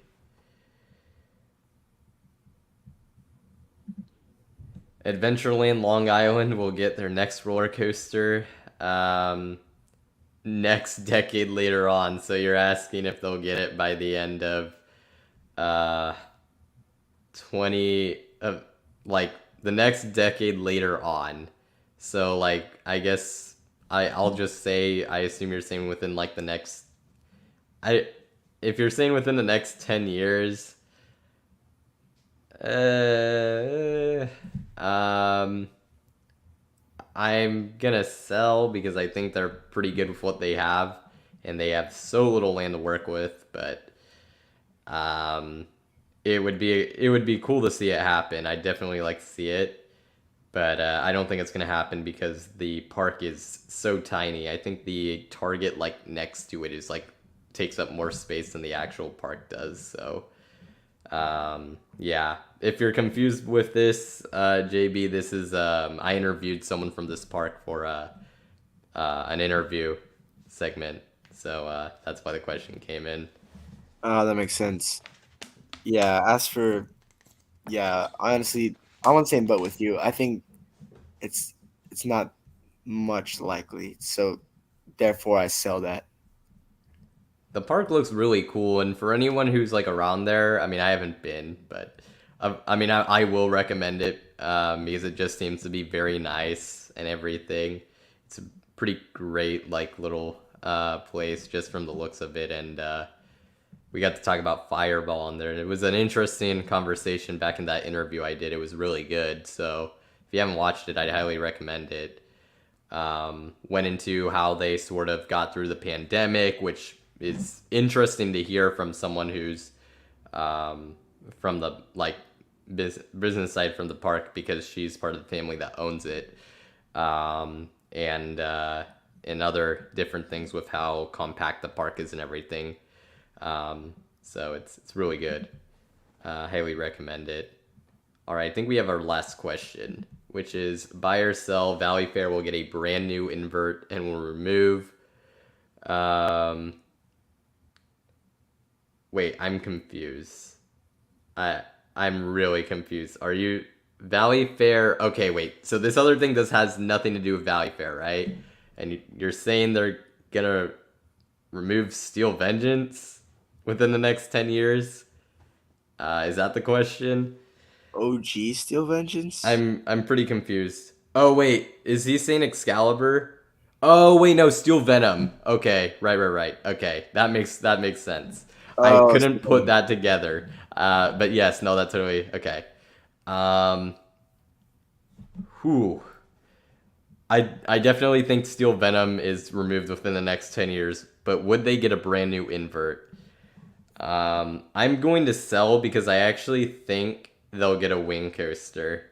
I think projects tend to shift around sometimes, and I think they might do something and get a sort of wing coaster based off what they were sort of planning with King's Dominion all those years ago, since it was on the smaller side. So for that reason, I'm going to say sell.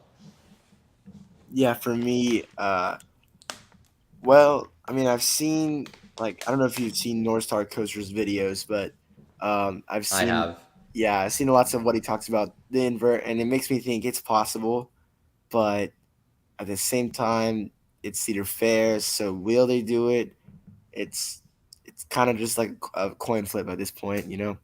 So yes, the Steel Venom, I agree with that. I buy that. Valley Fair getting the invert, it's like in between.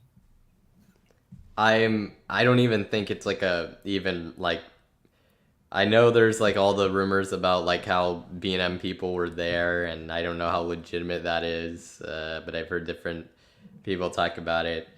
Um, and it would be great to see something like that. I'm probably like the only person or one of the few people who's like, maybe it's a wing coaster. I don't know. But if that is if a B&M were to go there, but we'll see. Any new coaster for Valley Fair would be good. That is true. And that is absolutely true.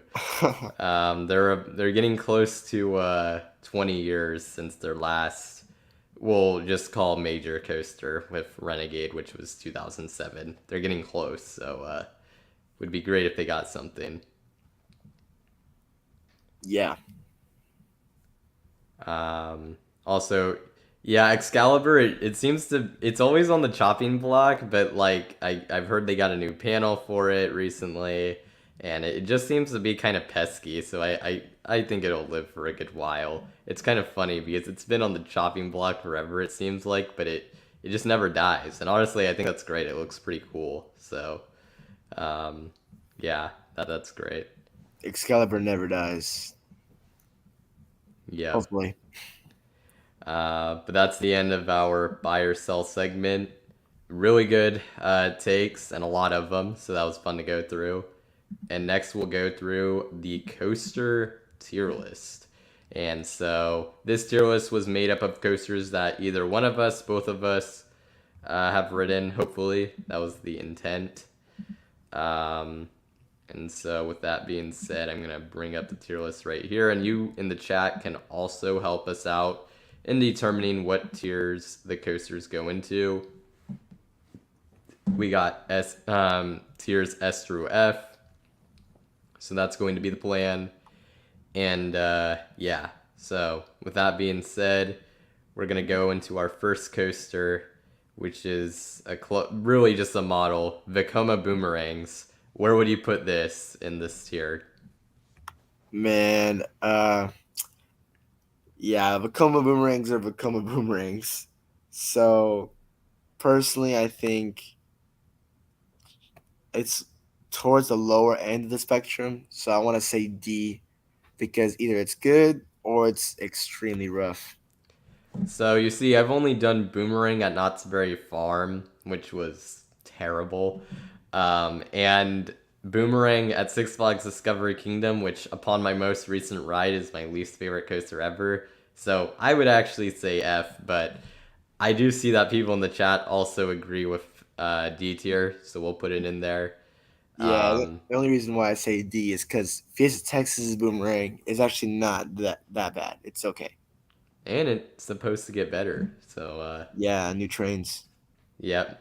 Um, Oof, man, I dislike this model more than SLCs. I've only ridden Kong, but I vastly preferred it over the two boomerangs I've done. So yeah, but there you go. Next we have Poltergeist at Six Flags Fiesta Texas. This one's up to you. Man, okay, Poltergeist. I love that ride. I love the launch, but sometimes I'm not. I'm gonna be honest. It is kind of rough sometimes. So you either get a good ride or you don't. And honestly, the sole reason why I like Poltergeist is because the theming. So I'm gonna say D for that one also. Oh wow. Well, Yeah, the chat is saying B tier, so I think we'll even it out to C because of it. yeah, I say that's fair. And so there you go. The next coaster is one that I believe you've only done. I mean, I have not done it, and it is Silver Bullet at Frontier City. Ooh, Silver Bullet. Yeah, I love Silver Bullet. It's I just wish that it was more reliable. But in terms of ride experience, it's the best. So I mean, not the best, but I want to say B. All right, fair enough. Good old classic Schwarzkopf looper. I have not done one of this model yet. I hope to do it at some point. I imagine Scorpion will probably be the first one I do, but looks pretty fun. Yeah, they are pretty fun. Only exception is that it does like bang you on the sides during the turns. It tends to be sometimes rough, but it's still like really fun. Yeah, they look pretty forceful, so it lines up. Yeah. And then we have B and C tier in the chat, so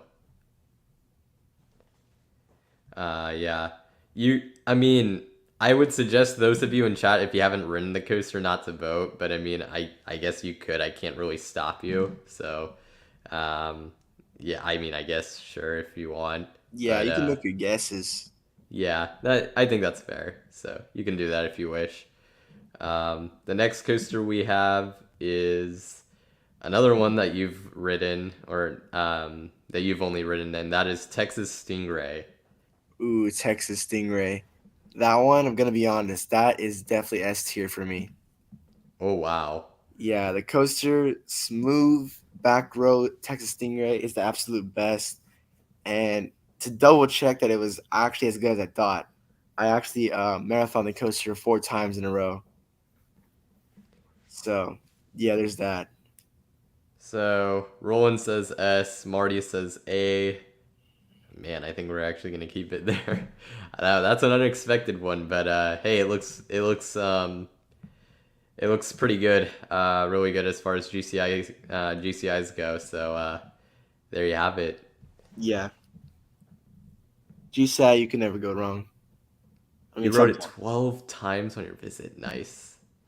Yeah, Marty, that's awesome. Wow.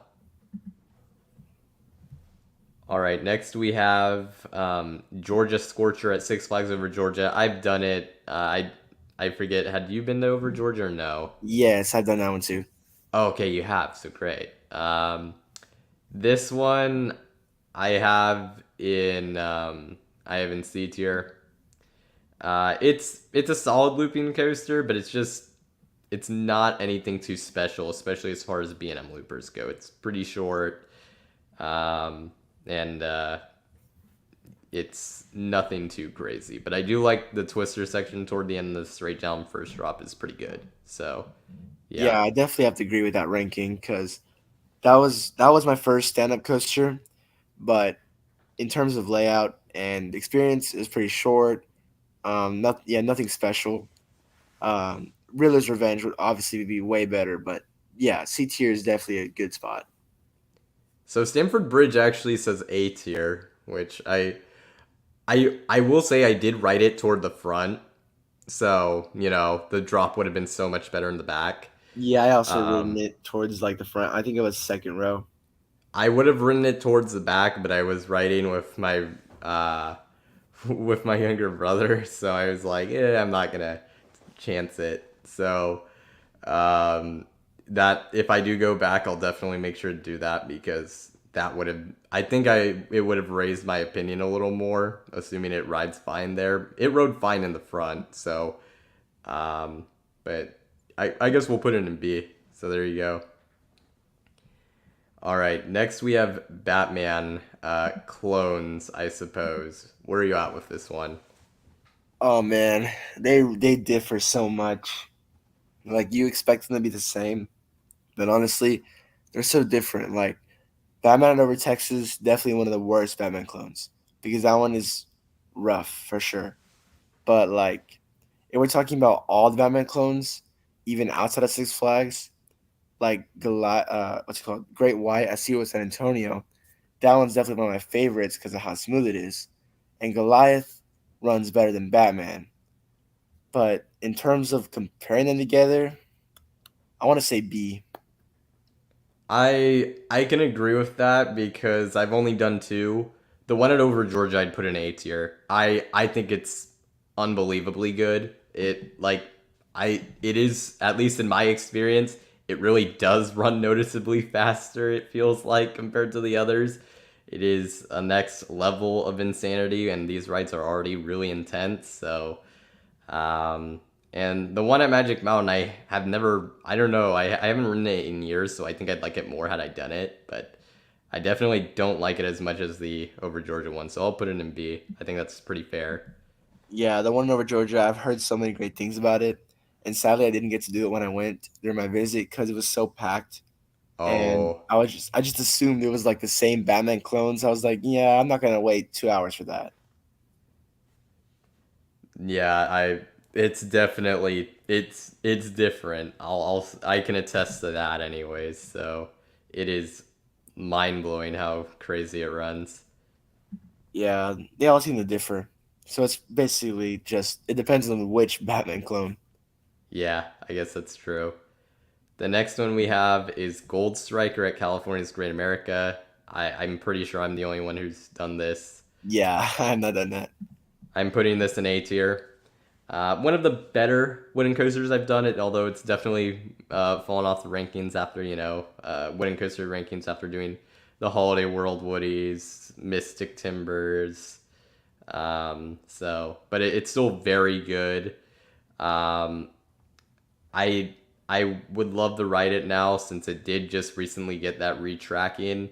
I wrote it in one of its later years before it got retracked in the spring, and it definitely didn't run as good as it did in my 2013 visits, where I think it would be debatably S tier.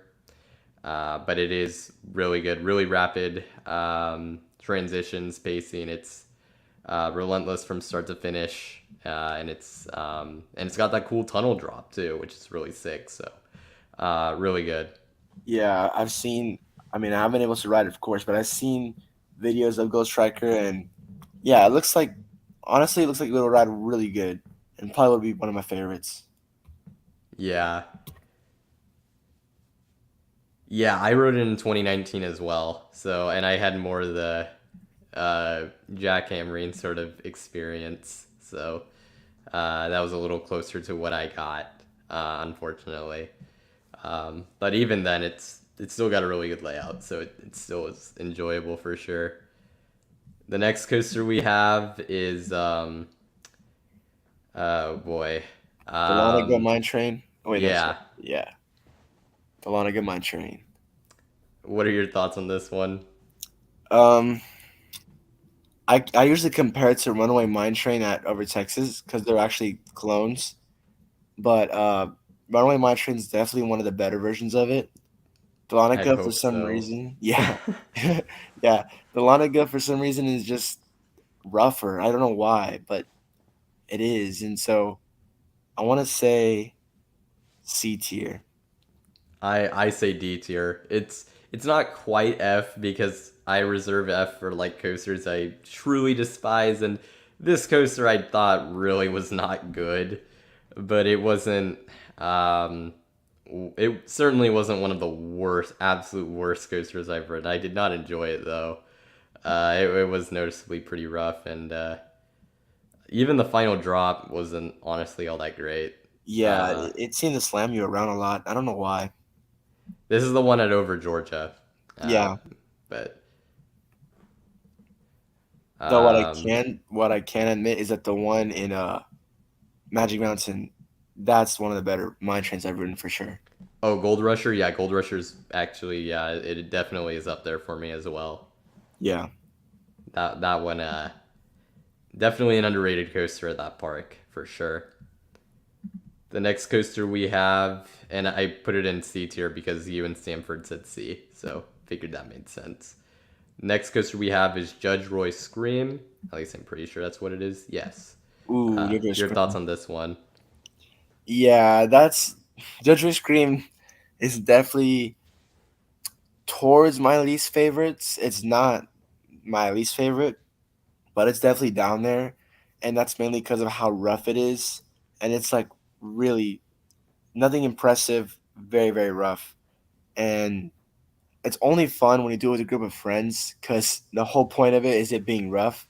So therefore, it's funny when all of us are just like getting slammed for of how rough it is. But this is really unpopular to some people, but I'm gonna say F tier. Stanford says B tier. I'll put it in D until anyone says otherwise. So, uh, interesting. I haven't heard much about this coaster, so I don't really uh, have too much else to say. It has what I call broken air time because like you can float, but it's like slight pops of air because the coaster is like rattling so much. Yeah, I will say though, if we're on the topic of classic wooden coasters that are known for being rough, I actually did think Great American Scream Machine at Over Georgia was pretty solid. Granted, it just got its retracking, but yeah. Yeah, for me, Great American Scream Machine was not my favorite either. I actually did enjoy it, so but it was after retracking, so Oh, but that makes anyways. sense. Next we have Fire Chaser Express. Ooh, Fire Chaser. This is like higher C for me. Yeah, I could agree with that. I might even say B because I really had fun with Fire Chaser. That one is definitely one of my favorites. Um, I mean, it's not that impressive, but like surprisingly, some moments actually had some airtime, especially if you sat towards the back. It's definitely it's a pretty good family coaster in terms of the ones I've done. It's definitely I'm not gonna say it's one of the best, but it's a better one for sure. It's got a lot to it, so yeah, I'll bump it up to B. Why not? We have Georgia Scorcher in there, which um, so I guess why not? So I don't dislike Georgia Scorcher, but it sort of lines up. Yeah, I mean, it could also be A, but like it's like right between those two. And Stanford says A, so it all lines up. Yeah, we're B tier makes sense. Yeah, Next we have Skyrush. I've only ridden this. I'm gonna say S tier. I'm sure it'll get bumped down because it's a very polarizing coaster. Um, but until then, it's an S. yeah. Skyrush looks amazing, and I understand people probably get uncomfortable from the restraints, but I don't know. I would have to wait till I actually go to Hershey Park one day. Yeah, I am a big fan of it. Definitely one of the better coasters I've done. I will say I do need to get more rides on it though, because I rode it back in 2017. I've ridden a lot more coasters since then, and so and I've gained new preferences and things of that sort. So I definitely like to go back and get a back row ride on it, especially. So yeah. All right. Next we have Iron Shark, which I believe you've only done. Yeah. Um, while the ride is fun, it's like very, very, very short. It's like a 20-second ride experience, and the drop was definitely one of the better parts of it, especially the little barrel roll at the top. But I want to say, yeah, I'll give it A tier. I just wish it Oh, had more other because if it did, otherwise it'd be S. But yeah, it's a really fun coaster. wow. Alrighty. So it A tier. It looks pretty fun, and it definitely has a really nice setting or a cool setting, I should say. Yeah, especially Um, over the water. I've seen pictures of it. I'm like, yeah, that coaster looks pretty aesthetically pleasing. So, um, and I haven't ridden a Gerstlauer Eurofighter of this layout, so it does look pretty fun, They do for charge you a sure. lot for it though. That's one tip I do want to say. I'm sure it's no wor It can't be any worse than a Santa Monica West Coaster. Oh yikes! How much does that cost? I think it was $14 a person, something Oh like man, that. How much is Iron Shark? I think it was like I want to say 10 a person. Yeah, yeah, that is definitely up there. But it looks pretty good. Yeah, All right, next we have Diamondback at Kings Island. This is an A tier for me, but I would even argue lower A tier. This was my first B&M Hyper I ever did. And it definitely has some of the best flow to air time, just the amount and quality of it of any coaster I've done, but it's just so repetitive and uh, it's pretty much just a floater machine and that's like it. So I like to have coasters with more variety in their layout. So for that reason, it's not one of my all-time favorites. that's fair. I mean, it does look fun though, and I probably would put it A tier if I did ride it. But yeah, And then anyone in the chat want to say anything about Diamondback can if they have different opinions.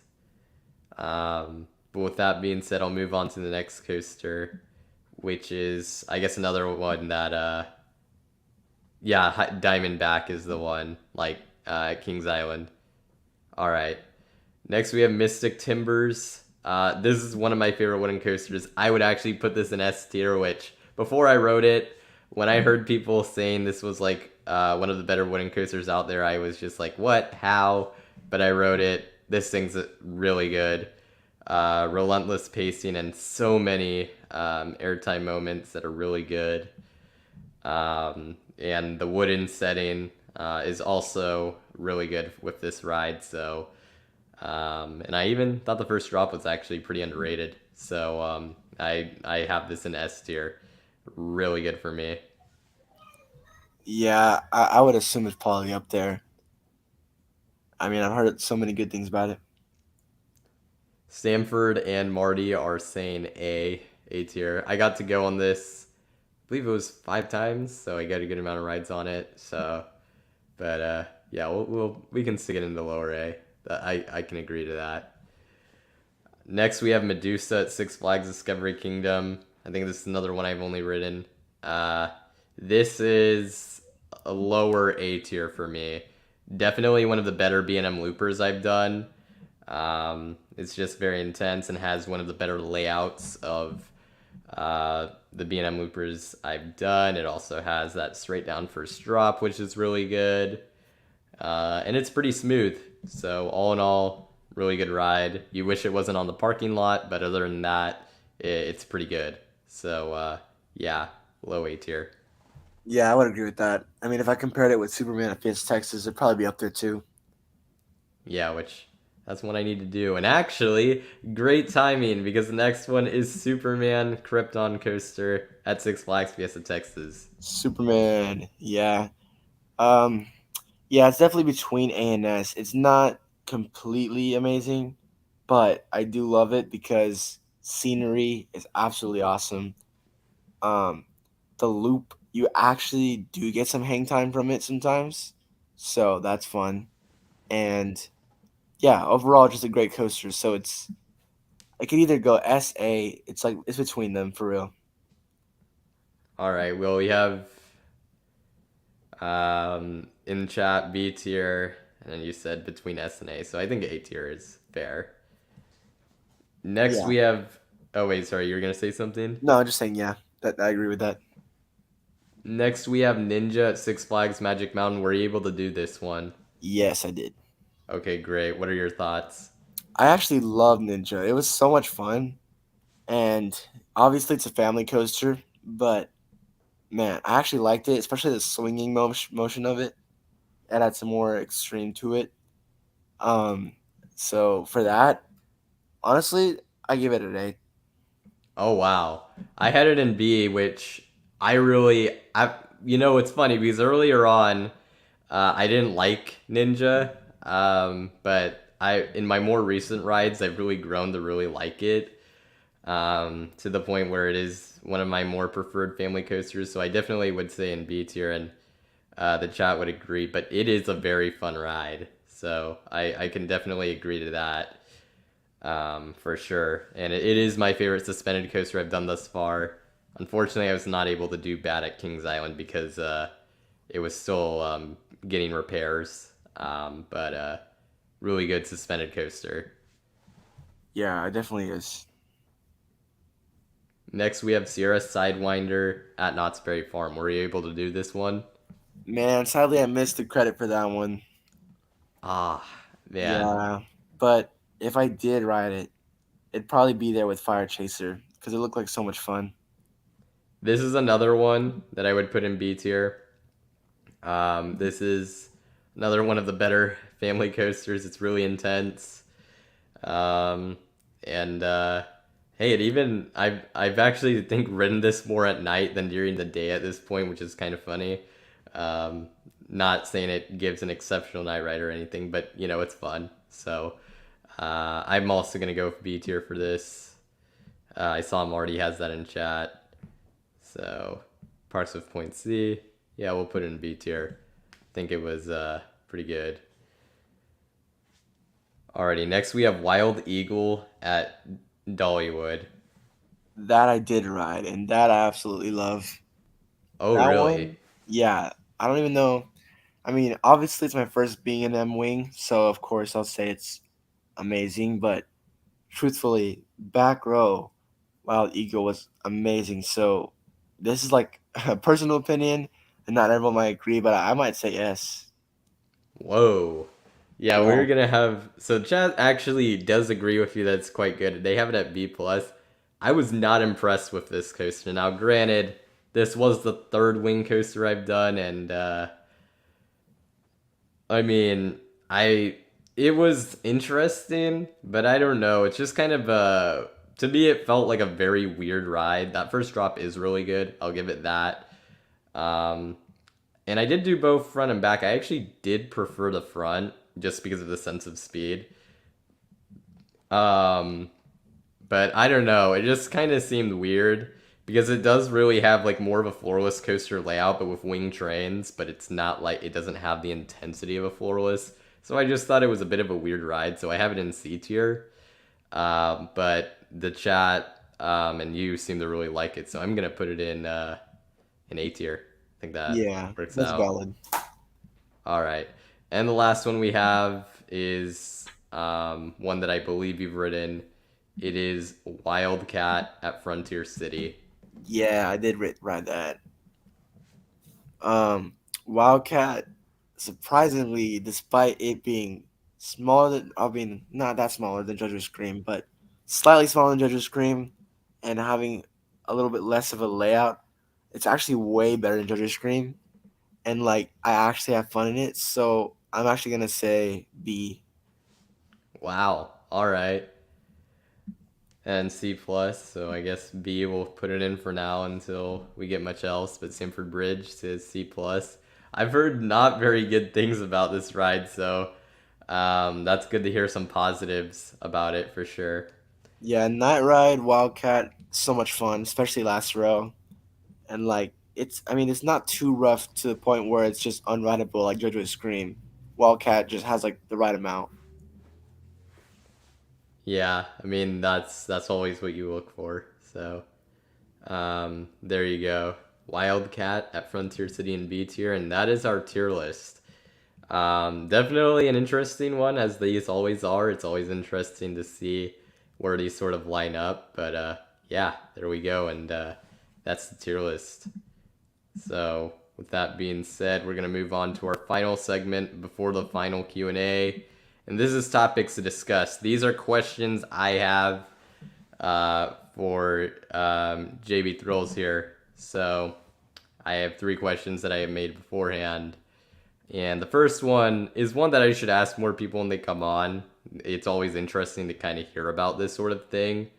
But how did you first get into the coaster community, and who or what inspired you to create a channel? Technically, two questions in one, but sort of connects. So, how'd Yeah. that all come about?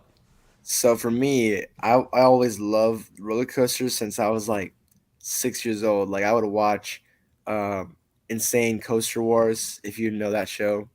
Yep. And this one show about Disney, like I don't know, it was like them like building roller coasters. And overall I was just like really interested in it. And as I was little, I went to Six Flags when I was like 8. So that I absolutely loved it and have been loving it. And so then therefore I would watch YouTube videos about it, like Coaster Studios, Theme Park Crazy, um, Airtime Thrills, and it would just be super fascinating to hear about all the roller coasters and what people think about them. And so then that gave me the idea of having my own channel. I've been wanting my own channel for a long time, and I didn't know what to do it on at first. Like surprisingly, my first idea was stop motion videos, Oh, but my brother does that. That's actually really cool. yeah, yeah, that was definitely my first idea, but it's a lot of work. So I was like, nah. But then I realized I have so much pictures and videos of theme parks on my phone, and I was like, you know what? Why don't I edit a video, post it on YouTube, and see what happens? And I did, and the very first video I got 100 views, and to me that was like insane. So I was like, you know what? I can do this. And so therefore I started creating a channel, posting videos about theme parks. And at first it was just like edit stuff and history videos because I also love theme park history. But then after that, I eventually just talked about my home park over Texas because it's not really talked about much compared to other theme parks like Magic Mountain or Great Adventure. And that's how I'm in the coaster community and have my own channel now. Wow, that's really good. I'm surprised. I'm amazed that you considered it, that stop motion was something you considered because, as I mentioned, my brother actually has a YouTube channel where he does that, and yeah, it takes a million years to create even like a few seconds of animation. But for anyone interested in that, his channel name's Gilgy, Gilgy. He makes some good stuff. But it was also interesting to hear like Insane Coaster Wars. I've heard on podcasts and things. I think that like other people, that's how they got into coasters. So that's pretty cool. And it seems like how early, like what year did you like, would, if you could pinpoint it, would you say did you start getting into coasters? Around, I want to say 2011s, because Wow. that's when I think it was like really into it when I first saw Texas Shootout, this past attraction over Texas, get destroyed, and it got replaced with Texas Skyscraper in 2013. Um, so that was definitely the era where I was super into theme parks, because that's when Full Throttle was announced, and then you had Iron Rattler, and then you had New Texas Giant before that, and that was just so fascinating to me. Like a coaster that's made of wood flipping like that was mind blowing for me, and Texas Skyscraper being 400 feet tall. So yeah, I was super into that. Man, yeah. I really got into it. I think I was starting to get into it in 2012. Funny that you bring up Full Throttle. That's the one that I was like, "Oh, wow, that's such a weird ride," because I, at the time I wasn't super into coasters. I'm like, "Wow, it has trick under the loop and over the loop and it's a tall slope. That's pretty interesting." So, yeah. So, but you got into it before I did, so that's definitely something, and that's really cool. So, Yeah, I think it's mainly because over Texas literally was like 15 minutes from where I lived, and so to get to church, I would drive past it so much, so I would see it every day, and I would like see all the rides. oh, that's sick. And so then sometimes even I would like, because they had like a restaurant that's across the freeway of Six Flags, so we would eat in the parking lot and look at Six Flags from there before I even had a pass. Wow, that's really cool. Yeah, And definitely then, probably caused the love for roller coasters and theme parks. yeah, I mean that I could that is really cool. Um, and then I'm sure anyone who has a channel can like relate to like that first sort of video, like doing it and making it. And you said it got about 100 views. Which, yeah, that's kind of like where I was too. It's like the video got like around 100 views, I think, also for me as well. I'm like, whoa, what in the world? People are actually watching this. Yeah, I um, did not expect that. and it's like I got it to take off a little bit from there. So um, yeah, no, that's really cool to hear about for sure. And Yeah. actually, oh wait, you had something to add? No, no, no. You can continue. It's a good thing you mentioned watching New Texas Giant form and Texas parks, because that leads me into my second question, and that is that what has it been like seeing the parks in Texas change and add or remove attractions over the years? Since I know you've been there a while, so you've gotten to see it play out. Has it been like, and um, is there any specific moments or things that were special to you? Yeah, it's been insane. Like over Texas has changed so much, and like even the older viewers that watch my channel that are like historians of Six Flags, they are generally surprised in how much I know about over Texas, and that's mainly because I've seen to the point where the park actually like kicked off. Like I saw when Texas Giant was built, and that was like the immediate spark for over Texas that made Texas Skyscraper happen, and more rides. And then at the same time, I also like just because of fun, I studied the entire history of over Texas, so I know so much about over Texas that it's cool seeing how the park just changed shape. Like if I go around the park, I can know the exact spot where all the traction was, because solely because I used to see it there before or something like that. So definitely one of my core memories was when Texas Shootout got blown up for the fact that they were going to build Texas Skyscraper. But it was just so cool seeing the whole like thing fall down and Texas Skyscraper taking shape. And it was just so tall to me when I was little. So I was like, wow, that's insane. What was the name of the ride that got taken down? Texas For Shootout. Oh, okay. It's similar to that parachute ride that's in Six Flags Great Adventure. Yeah, I think I know the one. So yeah, that definitely would be something to see it get taken down. So Yeah. um, but yeah, no, that's definitely cool. And yeah, you know a lot about Over Texas history, and that is I imagine that's factored very well into your predictions. Yeah, So it definitely has.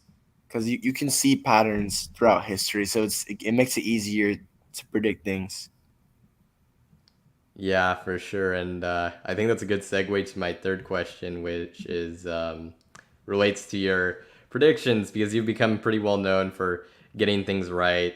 And so my question is what would you say is your sort of most proud or favorite prediction you've had, and what sort of goes into the predictions you make? So my favorite prediction first, definitely Pirates Spinnaker Cave, because that one virtually no one could predict. Like it's like the only one that I actually predicted from myself, and I was like the only one that got it right. Cause like I made a video like a month prior, no, about 2 months prior, where I just talked about the ride and how it's possible for them to make it come back because, which goes into the next question. I would like see what Over Texas has done or any other theme parks in their past, and I connected the dots between Over Texas reviving their old Casa Magnetica attraction and Pirates, and connecting it with Knott's Berry Farm with Knott's Berry Tales because they managed to bring back a past attraction. And I thought if Over Texas saw what they did, they would probably do the same for the Speed Lunker ride. And then they did it. And so that was cool getting it right. Yeah, that one's pretty impressive for sure because I certainly um I didn't have any idea what they were getting that like sort of year, and so to see that and for you to get that prediction right is definitely pretty insane. So props to you there. Thank you. But yeah, and as to like how I get other predictions right, it's just because I don't know. I would have so many ideas in my head, and at some point I just spill them all out, and like kind of like just throwing darts at a board and seeing if one hits. And majority of the times it does hit because I don't know. I guess like I just think that the way I visualize the way that the theme park would think in a way, which is kind of confusing, but yeah, I think I get what you're saying. And then also, yeah, as you said, like looking at patterns and whether parks are doing, you know, educated guesswork can get you places sometimes. So, yeah. yeah, I definitely can. Alrighty. So, anything else you want to add on to any of these three things before we head into the end of stream Q&A? Um, just for anybody who's starting like new channels, I guess like the best tip you can do is just continue the grind because never would I think that I'll be close to 4,000 subscribers. And that's because mainly because just keeping up the grind and talking about what you like. Because if you talk about what you like, it's a lot easier. Yeah, for sure.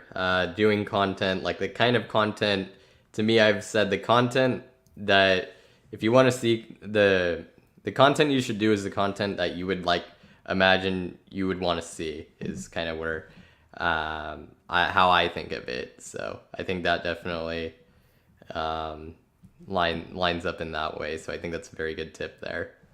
Yeah, I definitely agree with that. Alrighty, with that being said, we'll head into our end of stream Q&A. Um, and yeah, so any last questions you have, let us know. I already see the first one's in, and this is for you. When do you think you'll get to Silver Dollar City or Worlds of Fun? Silver Dollar City. Well, either for any of the theme parks, it's hard to tell. One, because I'm currently in marching season, so it's harder to travel to theme parks. But definitely for next summer, I do want to plan to going into bigger trips, like maybe visit California again, or maybe even go back to over Georgia, but or even Dollywood, because Dollywood was just amazing. So I want to definitely go back to that again. But Silver Dollar City, I feel like it's more likely of happening compared to Worlds of Fun, because Worlds of Fun's a little bit more farther compared to me. But Silver Dollar City, yeah, I could see that happening. Um, but I don't know when. Yeah, I mean, especially it does help, I guess, that I mean, Silver Dollar City is in a pretty isolated place, so at least I guess if you could do the drive, even though it's pretty far and do things on the way, it's doable. But man, for it is a pretty difficult park to get to. But if you're able to do it relatively soon, that'd be pretty cool. Yeah, it's a lot closer to Texas in terms of distance, and usually 99% of the time, I road trip it instead of planes. Yeah, California, not really. It Yeah, doesn't really we road work. trip to California. That was something, but it Oh was my fun. God. Oh wow, you actually did do that. Wow. Yeah, I've also road trip to New York one time, Texas to New York. That was fun. Oh wow, that would be wild. I can't. I know some people have done it, and maybe at some point I will too. But man, that is for me, Fresno, California, getting to anywhere. Whew, that'd be pretty difficult.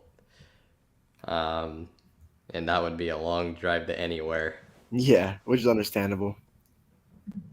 Have you done both sides of? Oh, you probably can pronounce this better than I can.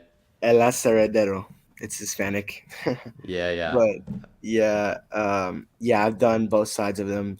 In fact, last weekend, both sides were operating, so I was able to do it again.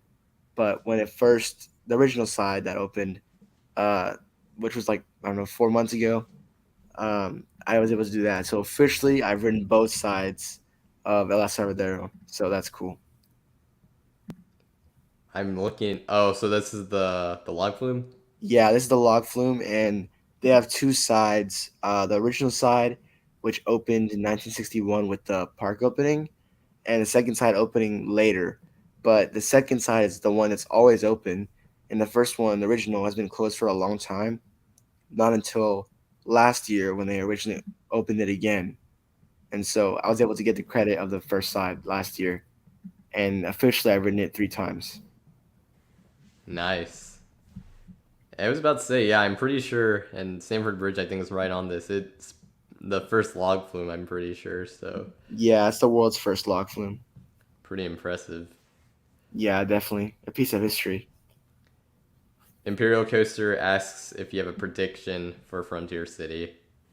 Um, Excluding all the Six Flags mess that's going on, let's say they did get a new ride, I would predict some sort of flat ride, not a big coaster, maybe like an SNS Scream and Swing, um, but or maybe even like something to replace Nightmare Mine, which is this abandoned coaster that's inside Frontier City, Yep. and yeah, probably one of those things. Yeah, I couldn't. I don't know. We gotta see what when Six Flags starts. Um, Whenever they do ride editions again, we'll have to see what exactly that entails. Yeah, Uh, because it's so hard to predict anything when you don't really know what's going on. yeah, exactly. Um, have you ever been to a JB's Sports Bar and Grill at a Six Flags park? Yes, yes, I have. Especially Nice. over Texas, they got JV Smokehouse, and it's always like a constant joke on my channel that is that your restaurant? And I'm like, maybe.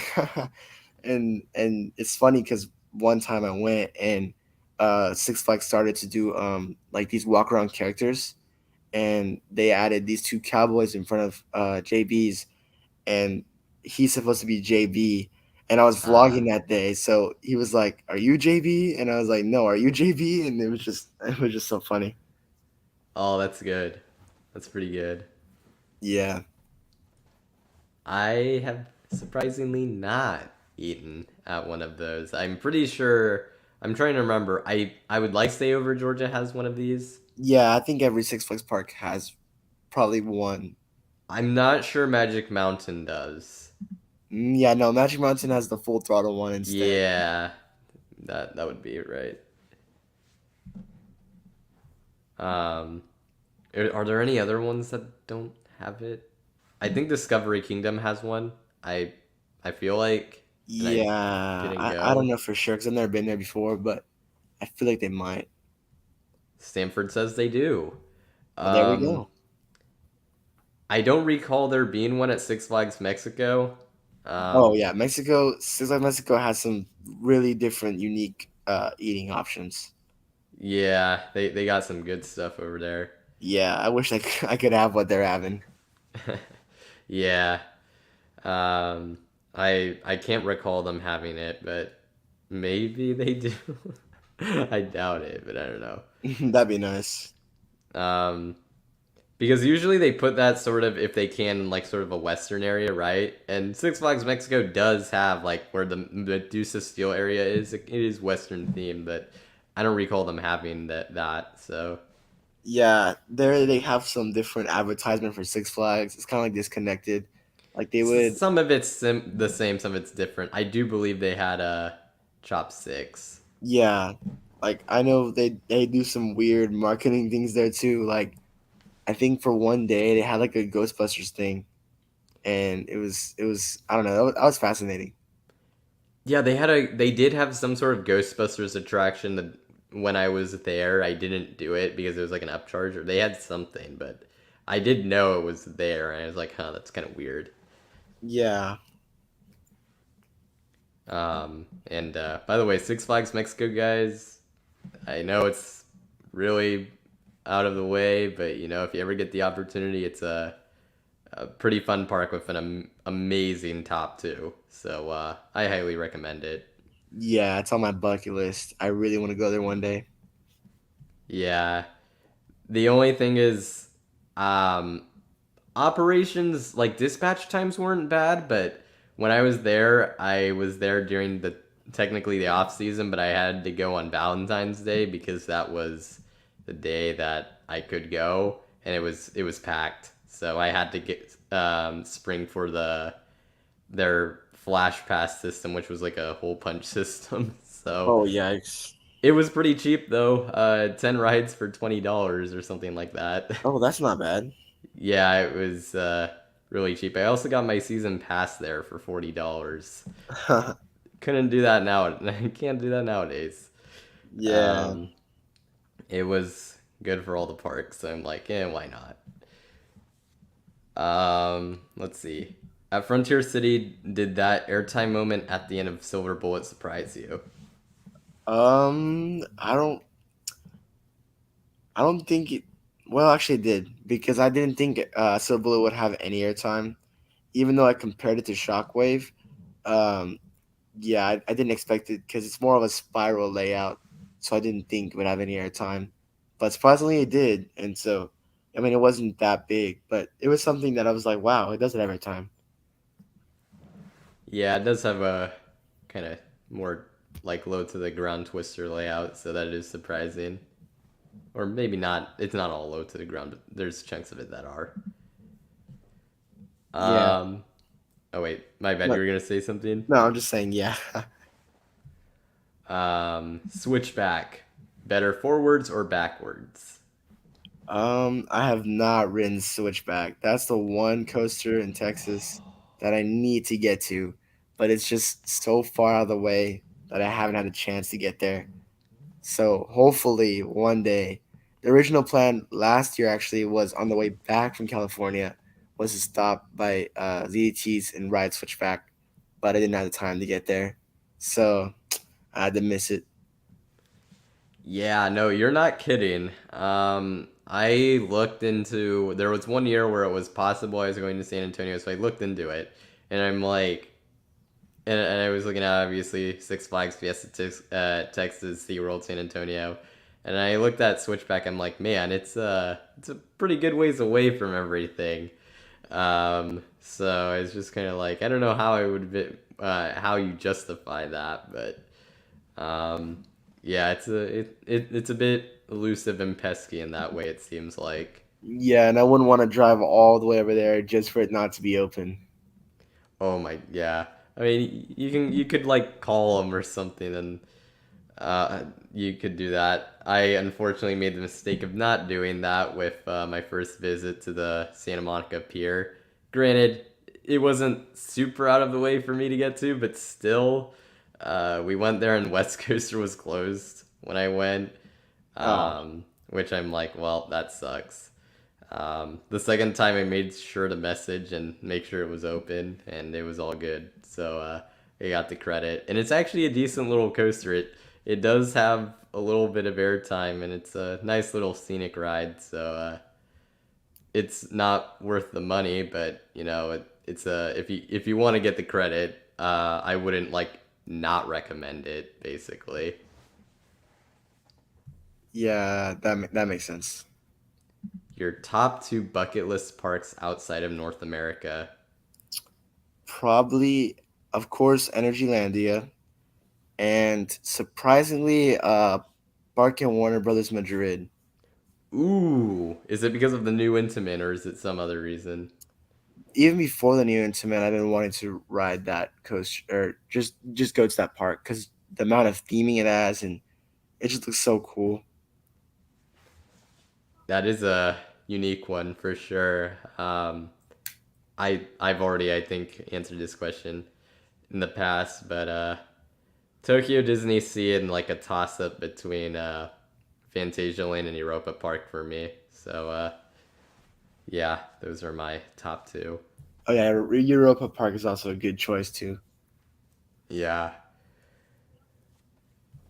And that appears to be all the questions. And good timing too, because we're reaching like toward the end of like a little past the latest I wanted to go, but that's all right. Yeah, the news, lots of news. Yeah, there was a lot of news, so that took a good amount of time. But with that being said, uh,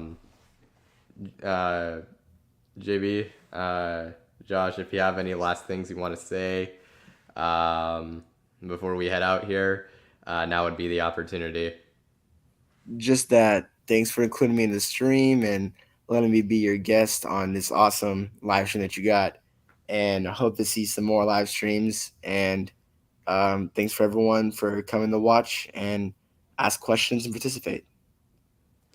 Yeah, absolutely. And oh, I last question I'll answer. Someone is asking me about the Super Bowl. If you follow me on Instagram, you'll have seen it. I actually just put out my NFL predictions today.